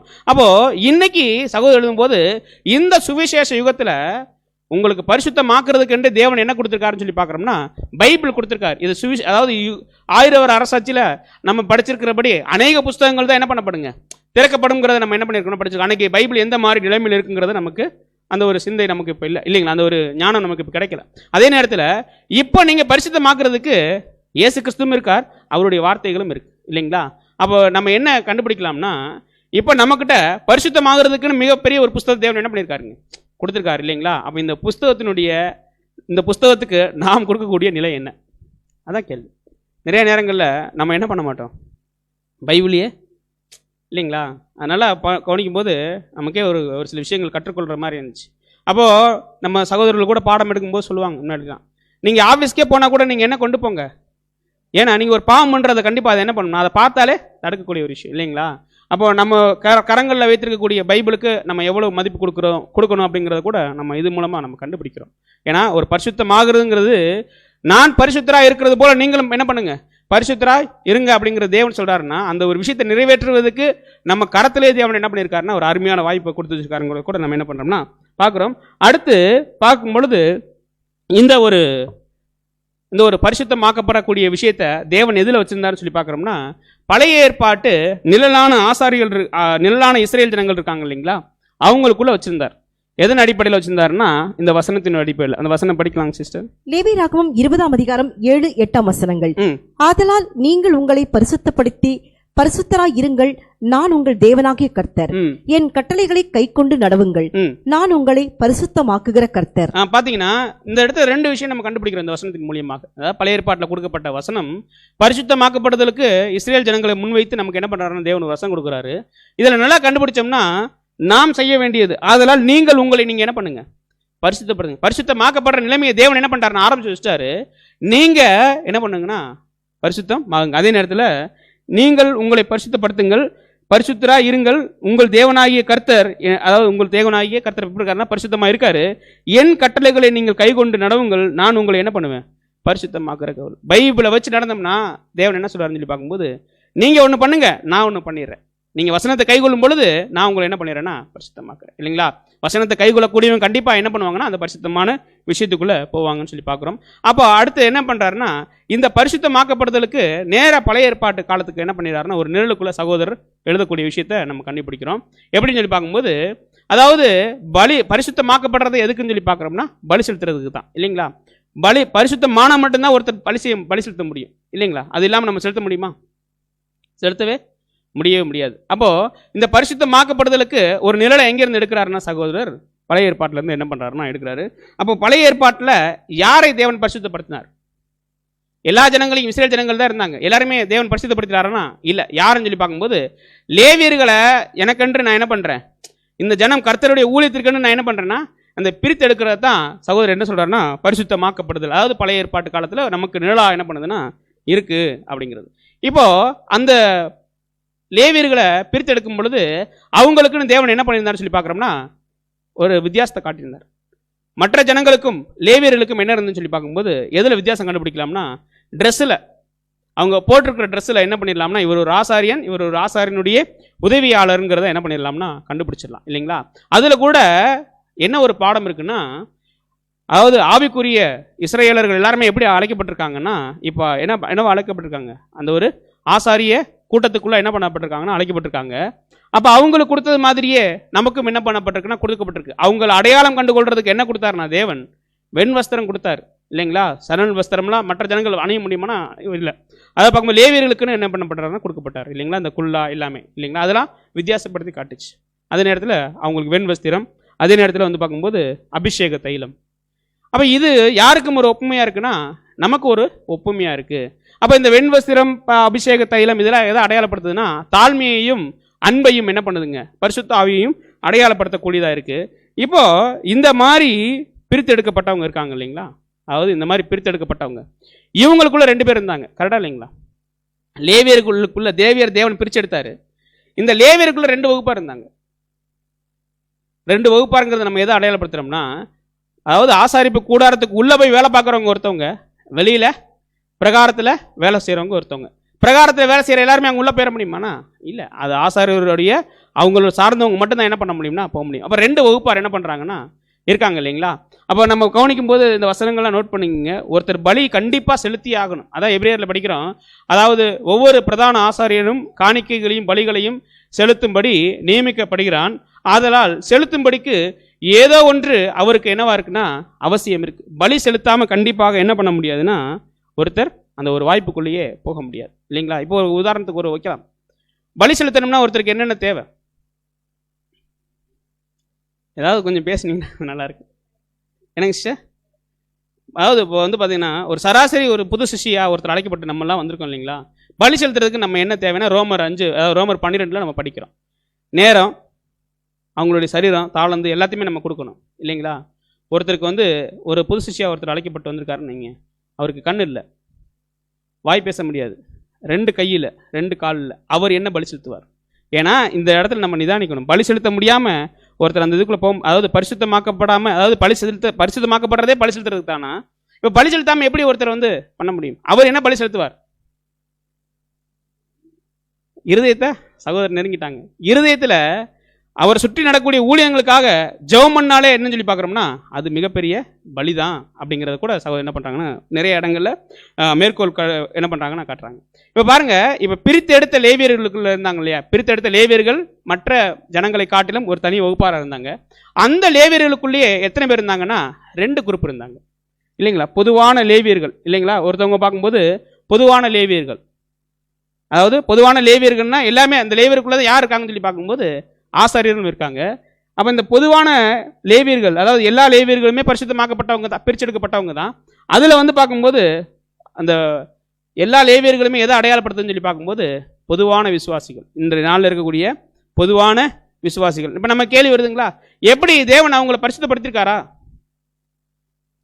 அவங்கள தேவன் பரிசுத்தப்படுத்திருக்காரா? ஆமாம். எந்த அடிப்படையில் அப்படின்னு சொல்லி பார்க்குறோம்னா, மனம் திரும்பினாங்க இல்லைங்களா? அங்கேயே என்ன ஆகுதுன்னு சொல்லி பார்க்கணும்னா அதற்கு உண்டான காரணங்கள் தொடங்குது. ஆனால் அவங்க முழுமையாக என்ன பண்ணலைங்கன்னா பரிசுத்தம் ஆக்கப்படலை. உலகத்திலிருந்து அவங்க என்ன பண்ணுறாங்கன்னா பிரித்து எடுக்கப்படுறதுல எதுக்கு அடையாளமாக இருக்காங்கன்னா எல்லா லேவியர்களையும் இவங்க எனக்கென்று ஊழியம் செய்கிறதுல பிரித்து எடுத்தார் இல்லைங்களா? அதை அடையாளப்படுத்துது. அதே நேரத்தில் ஆரோனையும் அவருடைய குமாரனையும் பிரித்தெடுத்தது திருச்சபை என்ன பண்ணுதுன்னா அடையாளப்படுத்துது. அப்போ பிரித்து எடுத்தவங்களுக்குள்ள என்ன இருக்குன்னு சொல்லி பார்க்குறோம்னா பழைய ஏற்பாட்டு காலத்தில் அந்த லேவியர்களுக்குள்ளேயே 2 வகுப்பார்கள் இருக்காங்க. ஒன்று லேவியர்கள், இன்னொன்று யாருன்னு சொல்லி பார்க்கும்போது ஆசாரியர் இல்லைங்களா? அப்போ லேவியர்கள் எல்லா நேரத்துலையுமே இப்போ என்ன பண்ண முடியாது, எங்கேயுமே என்ன பண்ண முடியாதுன்னா போக முடியாது. அந்த பிரகாரத்தோடு என்ன பண்ணிடுவாங்கன்னு நின்றுவாங்க. அப்போ இந்த மாதிரி கூட என்ன பண்ணுதுன்னா நடக்குது. அது கூட நம்ம சகோதரர் தொடர்ந்து எழுதுறாரு. படிங்க சிஸ்டர். 143 மற்றும் 144 பக்கம். லேவியரில் நிழலாக 2 விதமான அர்ப்பணிப்புகள் தெளிவாக காட்டப்பட்டுள்ளன. எல்லா லேவியரின் பொதுவான அர்ப்பணிப்பு, எல்லா லேவியரின் பொதுவான அர்ப்பணிப்புங்கிறத வந்து எதுக்கு அடையாளப்படுத்தி எழுதுறாருன்னா இன்னைக்கு இருக்கக்கூடிய கிறிஸ்துவ மண்டலம். அதே நேரத்தில் நம்மளாம் எதுக்குள்ளேருந்து பிரித்து எடுக்கப்பட்டிருக்கோம்? அந்த கிறிஸ்துவ மண்டலத்துக்குள்ளிருந்து தான் என்ன பண்ணப்பட்டிருக்கோம்னா, அதாவது அந்த ஆசாரிப்பு கூடாரத்துக்குள்ள வேலை செய்யறதுக்கு நம்ம என்ன பண்ணப்பட்டிருக்கோம்னா பிரித்து எடுக்கப்பட்டிருக்கோம். தொடர்ந்து படிங்க சிஸ்டர். பலி செலுத்துபவர்கள் அல்லது ஆசாரியர்களான சில லேவியரின் விசேஷமான அர்ப்பணிப்பு. முதலில் சொல்லப்பட்டது பரிசுத்த ஜீவியத்திற்கும் கீழ்ப்படிதலுக்கும் எல்லா விசுவாசிகளும் செய்கிற பொதுவான அர்ப்பணிப்பை குறிக்கிறது. இப்படி செய்வது தேவனுடைய கிருபை அல்ல, கிறிஸ்துவின் மூலம் தற்காலிக ஜீவனுக்கென்று நீதிமானாக்கப்படுதலையும் தேவனோடு சமாதானத்தையும் அவர்களுக்கு உண்டு பண்ணுகிறது. இதைத்தான் எல்லா உண்மையான விசுவாசிகளும் இந்த யுகத்தில் புரிந்து கொள்கிறார்கள், அனுபவிக்கிறார்கள். ஆனால் அப்போஸ்தலர்கள் சொல்லுகிறபடி கற்பனையின் பொருள் என்னவெனில் சுத்தமான இருதயத்தில் பிறக்கும் அன்பாகும். நாம் செய்த முதலாவது அர்ப்பணிப்புக்கு நாம் கீழ்ப்படிவது. இந்த யுகத்தில் நாம் நீதிமானாக்கப்படுதலுக்குரியவைகளுக்கு கீழ்ப்படிந்து இறுதியில் பலி செலுத்தப்பட வேண்டிய ஆசாரியன் ஆகும்படி 2வது அர்ப்பணிப்புக்கு வழி நடத்துகிறது என்பதை தேவன் முன்கூட்டியே அறிகிறார் என்று சொல்லலாம். அப்ப பார்க்கும்போது இந்த பிரித்து எடுக்கப்பட்டவங்களுக்கும் பொதுவா உள்ளவங்களுக்கும் என்ன இருக்குன்னா வித்தியாசம் இருக்கு. இந்த பிரித்து எடுக்கப்பட்டவங்க எப்படி ஒர்க் பண்ணுவாங்கன்னு சொல்லி பார்க்கும்போது அவங்களுடைய இருதயத்தில் பிறக்கக்கூடிய அந்த சுத்த அன்புல என்ன பண்ணுவாங்கன்னா ஒர்க் பண்ணுவாங்க. இப்போ நல்லா கவனிச்சோம்னா நம்ம ஏற்கனவே சொன்ன அந்த பிரித்தெடுத்தலில் 2 விஷயம் நடந்திருக்கு. ஒன்று வந்து பார்க்கும்போது லேவியர்கள், இன்னொன்று லேவியர்கள் இருக்கக்கூடிய அந்த ஆசாரியர்கள். இந்த ஆசாரியர்கள் எப்படி ஒர்க் பண்ணுவாங்க அப்படின்னு பார்க்கும்போது தேவன் ஏதாவது சொல்லி ஒர்க் பண்ணுவாங்களா? ஆசாரியர் ஒருத்தர் இருக்காருன்னு வைங்க, பிரதான ஆசிரியரோட உடன் அவங்களா இருக்காங்கன்னு வைங்களேன், அவங்க எப்படி தேவன் சொல்லி ஒர்க் பண்ணுவாங்களா? எப்போ விளக்கு அணையும் திரி என்ன பண்ணுவாங்க, கட் பண்ணுவாங்க. தேவன் சொல்லுவாரா? அடிக்கடி சொல்லவே மாட்டார் இல்லைங்களா? தானாக முன் வந்து என்ன பண்ணுறாங்கன்னா அர்ப்பணிக்கப்படுறாங்க இல்லைங்களா? அதான் என்னன்னு சொல்லி பார்க்கும்போது இருதயத்தில் ஏற்பட்ட சுத்த அன்பு, அந்த அன்புல என்ன பண்ணுவாங்கன்னா அர்ப்பணிக்கப்பட்ட என்ன பண்ணிடுவாங்கன்னா போயிடுவாங்க. ஆனால் அதே நேரத்தில் வெளியில் இருக்காங்க இல்லைங்களா லேவியர்கள், அவங்க கட்டளை வர வரைக்கும் என்ன பண்ணுவாங்க தெரியுங்களா? காத்திருப்பாங்க. அவங்க வந்து உடனே ஆசரிப்பு கூடத்தில் கழட்டிட முடியுமா?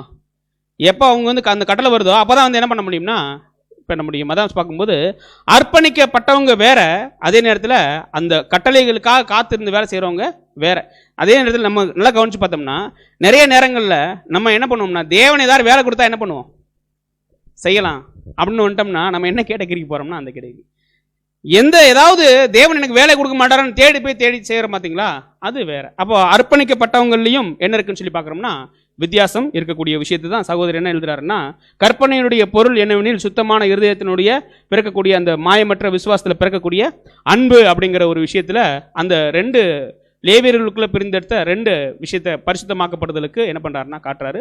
ஒன்று கிறிஸ்துவ ஜனம், அது பொதுவானது, அது பெருசாவே நம்ம என்ன பண்ண முடியும், கன்சிடர் பண்ண முடியாது. ஆனால் அடுத்து இருக்கக்கூடிய ஒரு விஷயம் பார்க்கும் பொழுது அது மிகப்பெரிய விஷயமா கூட தேவன் என்ன பண்றாருன்னா காட்டுறாரு இல்லைங்களா. அப்போ இது தொடர்ந்து படிக்கும் போதெல்லாம் இது எப்படி ஆகும் அப்படிங்கிற ஒரு விஷயத்தை கூட சகோதரர் எழுதியிருக்காருன்னா, அவங்க தானா என்ன பண்ணிடுவாங்க, பலி செலுத்தி அர்ப்பணிக்கப்பட்டவங்கிறத என்ன பண்ணுவாங்கன்னா நிரூபிப்பாங்க அப்படிங்கிறத 144 பக்கத்தில் எழுதுறாரு. அதனை தொடர்ந்து பார்க்கும்போது இப்படி செய்கிறவங்க தான் என்னவாக மாற்றப்படுறாங்கன்னா பிரதான ஆசாரியனுடைய அங்கமாக தானா பலி செலுத்துறாங்க இல்லைங்களா, தேடி வாய்ப்பை தேடி வேலை பார்க்குறாங்க இல்லைங்களா, தேவனுடைய ஊழியத்தில் அர்ப்பணிக்கப்பட்ட இருதயத்தோடு அவங்க தான் என்ன பண்ணுறாங்கன்னா பிரதான ஆசாரியனுடைய அங்கமாக என்ன பண்ணுறாங்கன்னா இணைகிறாங்க அப்படிங்கிறது கூட இந்த ஒரு வசனத்தை சகோதரர் என்ன பண்ணுறாருன்னா கோட் பண்ணுறாரு. படிக்க வேணாம் சிஸ்டர், அடுத்து வேணாங்க சார், படிக்க வேண்டாம். அப்போ பார்க்கும்பொழுது இதில் ஒரு விஷயம் நம்ம என்ன கண்டுபிடிக்கிறோம்னா, இந்த மாதிரி செய்கிறதா என்னன்னு சொல்லி பார்க்குறோம்னா என்ன சொல்லுங்க, புத்தியுள்ள ஆராதனை. உதாரணத்துக்கு ஒரு ஆராதனை விஷயத்திலே நம்ம எடுக்கிறோம்னு வைங்க, எல்லா நாளும் மீட்டிங் நடக்குது, சொல்லி சகோதரர் சொல்கிறாங்கன்னு வைங்க, நம்மளுடைய மூத்த சகோதரர்லாம் சொல்கிறாங்க ஒவ்வொரு மீட்டிங்லையும் கலந்துக்குன்னு சொல்கிறாங்கன்னு வைங்களேன். அப்படி சொல்லி கலந்தக்கூடிய விஷயம் நம்மளாம் அர்ப்பணிக்கப்படக்கூடிய விஷயமா இல்லைங்களா. அப்போ இந்த மாதிரி கூடுகை நடக்கும், சபை கூடுதலை விட்டுவிடக்கூடாதுங்கிற வசனம் இருக்குது. அப்போ அந்த வசனத்தை கீழ்படுறேன்னா தானா முன் அதான் என்னன்னு சொல்லி பார்க்கும்போது அர்ப்பணிக்கப்பட்ட இருதயம் அப்படிங்கிறத கூட நம்ம பார்க்குறோம். ஒருவேளை அந்த மாதிரி பலியின் ஜீவியத்தை மறுத்தாங்கன்னு வைங்க, பலியின் ஜீவியம்னாலே பரிசுத்தமாக்கப்பட்டு போயிட்டே இருக்கணும், அந்த நீதிமானுடைய அந்த விஷயம் தொடர்ந்து நடந்துகிட்டே போகணும். அதுதான் என்னன்னு சொல்லி பார்க்குறோம்னா கரெக்டான பரிசுத்தமாக்கப்படுதலும் நீதிமானாக்கப்படுதலும் உண்டான விஷயம். ஒருவேளை அந்த பலியின் ஜீவியத்தை மறுத்தாங்கன்னு வைங்களேன், அவங்க இன்னும் நீதிமானாகவே என்ன படலைங்கிறத கூட சகோதரர் எழுதுறாரு. ஏன்னா நீதிமான் ஆக்கப்படவில்லை என்றால் அவங்க என்ன பண்ண முடியாதுன்னா பரிசுத்தமாக்கப்படக்கூடிய காரியம் கூட அவங்களுக்குள்ள என்ன பண்ணலைன்னா நடக்கலை அப்படிங்கிறத கூட சகோதரர் என்ன பண்ணுறாருன்னா தொடர்ந்து எழுதுறாங்க அப்படிங்கிறத கூட நம்ம பார்க்குறோம். இப்போ நம்ம என்ன பார்த்தோம்னா பரிசுத்தமாக்கப்படுதல்னா என்ன அப்படிங்கிறத பார்த்தோம். பரிசுத்தமாக்கப்படுதல் எப்போ நடக்குதுங்கிறத பார்த்தோம். அப்புறம் அதுக்கு எந்த நிலைமையில் பரிசுத்தமாக்கப்படுதல் எத்தனாவது நிலைமைங்கிறத கூட நம்ம பார்த்தோம். அப்போ இந்த மாதிரி இந்த பரிசுத்தமாக்கப்படுதலுக்கு எங்கே ஒரு விஷயம் எடுத்திருக்காருன்னா பழைய ஏற்பாட்டு காலத்தில் இருக்கக்கூடிய நிழலை என்ன பண்ணுறாருன்னா சகோதரர் சூஸ் பண்ணுறாரு. அப்படி சூஸ் பண்ணும்போது அந்த பரிசுத்தமாக்கப்படுதல் எப்படி நடந்திருக்குன்னா பொதுவாக முதல்ல நடக்குது. அது எதை அடையாளப்படுதுன்னா ஒட்டுமொத்த கிறிஸ்துவ மண்டலுக்கும் ஒட்டுமொத்த ஜனங்களுக்குள்ளேயும் கிறிஸ்துவ ஜனங்களை பிரித்தெடுக்கக்கூடிய விஷயம். அந்த பிரித்தெடுத்த ஜனங்களுக்குள்ள என்ன பண்ணுறாங்கன்னா இந்த ஆசாரிய கூட்டத்துக்கென்று பிரிக்கப்படுற விஷயத்த எங்கே நிழலாக வைக்கிறாருன்னா நம்ம அந்த பழைய ஏற்பாட்டில் லேவியர்களுக்குள்ளேயே எல்லாருமே என்ன பண்ணிட முடியாதுன்னா அந்த ஒரு ஊழியத்தை செய்ய முடியாமல் ஆரோனை போல் என்ன பண்ணுறாங்கன்னா பிரிக்கப்பட்டு அழைக்கப்படுற விஷயத்தை கூட நம்ம என்ன பண்ணோம்னா பார்த்தோம். அப்படி பார்க்கும் பொழுது என்ன ஒரு விஷயம் கண்டுபிடிச்சோம்னா அந்த அந்த பிரித்தெடுக்கப்பட்டவங்களில் கூட தானா முன் என்ன பண்ணணுங்க, அர்ப்பணிப்பு செய்யணும் அப்படிங்கிற ஒரு விஷயத்தை தான் நம்ம என்ன பண்ணோம்னா இது வரைக்கும் நம்ம பார்த்துருக்கோம். ஒருவேளை அப்படி நம்ம தானா முன் அர்ப்பணிக்கவில்லைன்னா நமக்குள்ள என்ன நடக்கப்படலை அப்படின்னு சொல்லி பார்க்கும்போது பரிசுத்தமாக்கப்படுதல் நடக்கலை அப்படிங்கிற ஒரு காரியத்தோடு நம்ம என்ன பண்ணலாம்னா இந்த வாரம் முடிக்கலாம். இது ஒரு புரிதலுக்கு ஏதாவது ரொம்ப கஷ்டமாக இருந்தால் கூட நீங்கள் ஒரு தடவை நீங்கள் வீட்டில் தாழ்மையாக படிக்கணுங்கிறத பார்க்குறோம். இது நம்ம 2வது முறை இந்த ஒரு பாடங்களை நம்ம மேற்கோள் பண்ணிட்டு வரோம். அதையும் கூட நம்ம வைக்கிறோம். நீங்கள் வீட்டில் கூட ஒரு முறை அதை படித்து பார்க்கும்படியாக கூட தாழ்மையாக கேட்டுக்கொள்கிறோம். பொறுமையாக கேட்டவங்கள் அனைவரையும் தேவன் தாமை ஆசீர்வித்து வழிநடத்துவாராக. ஆமென்.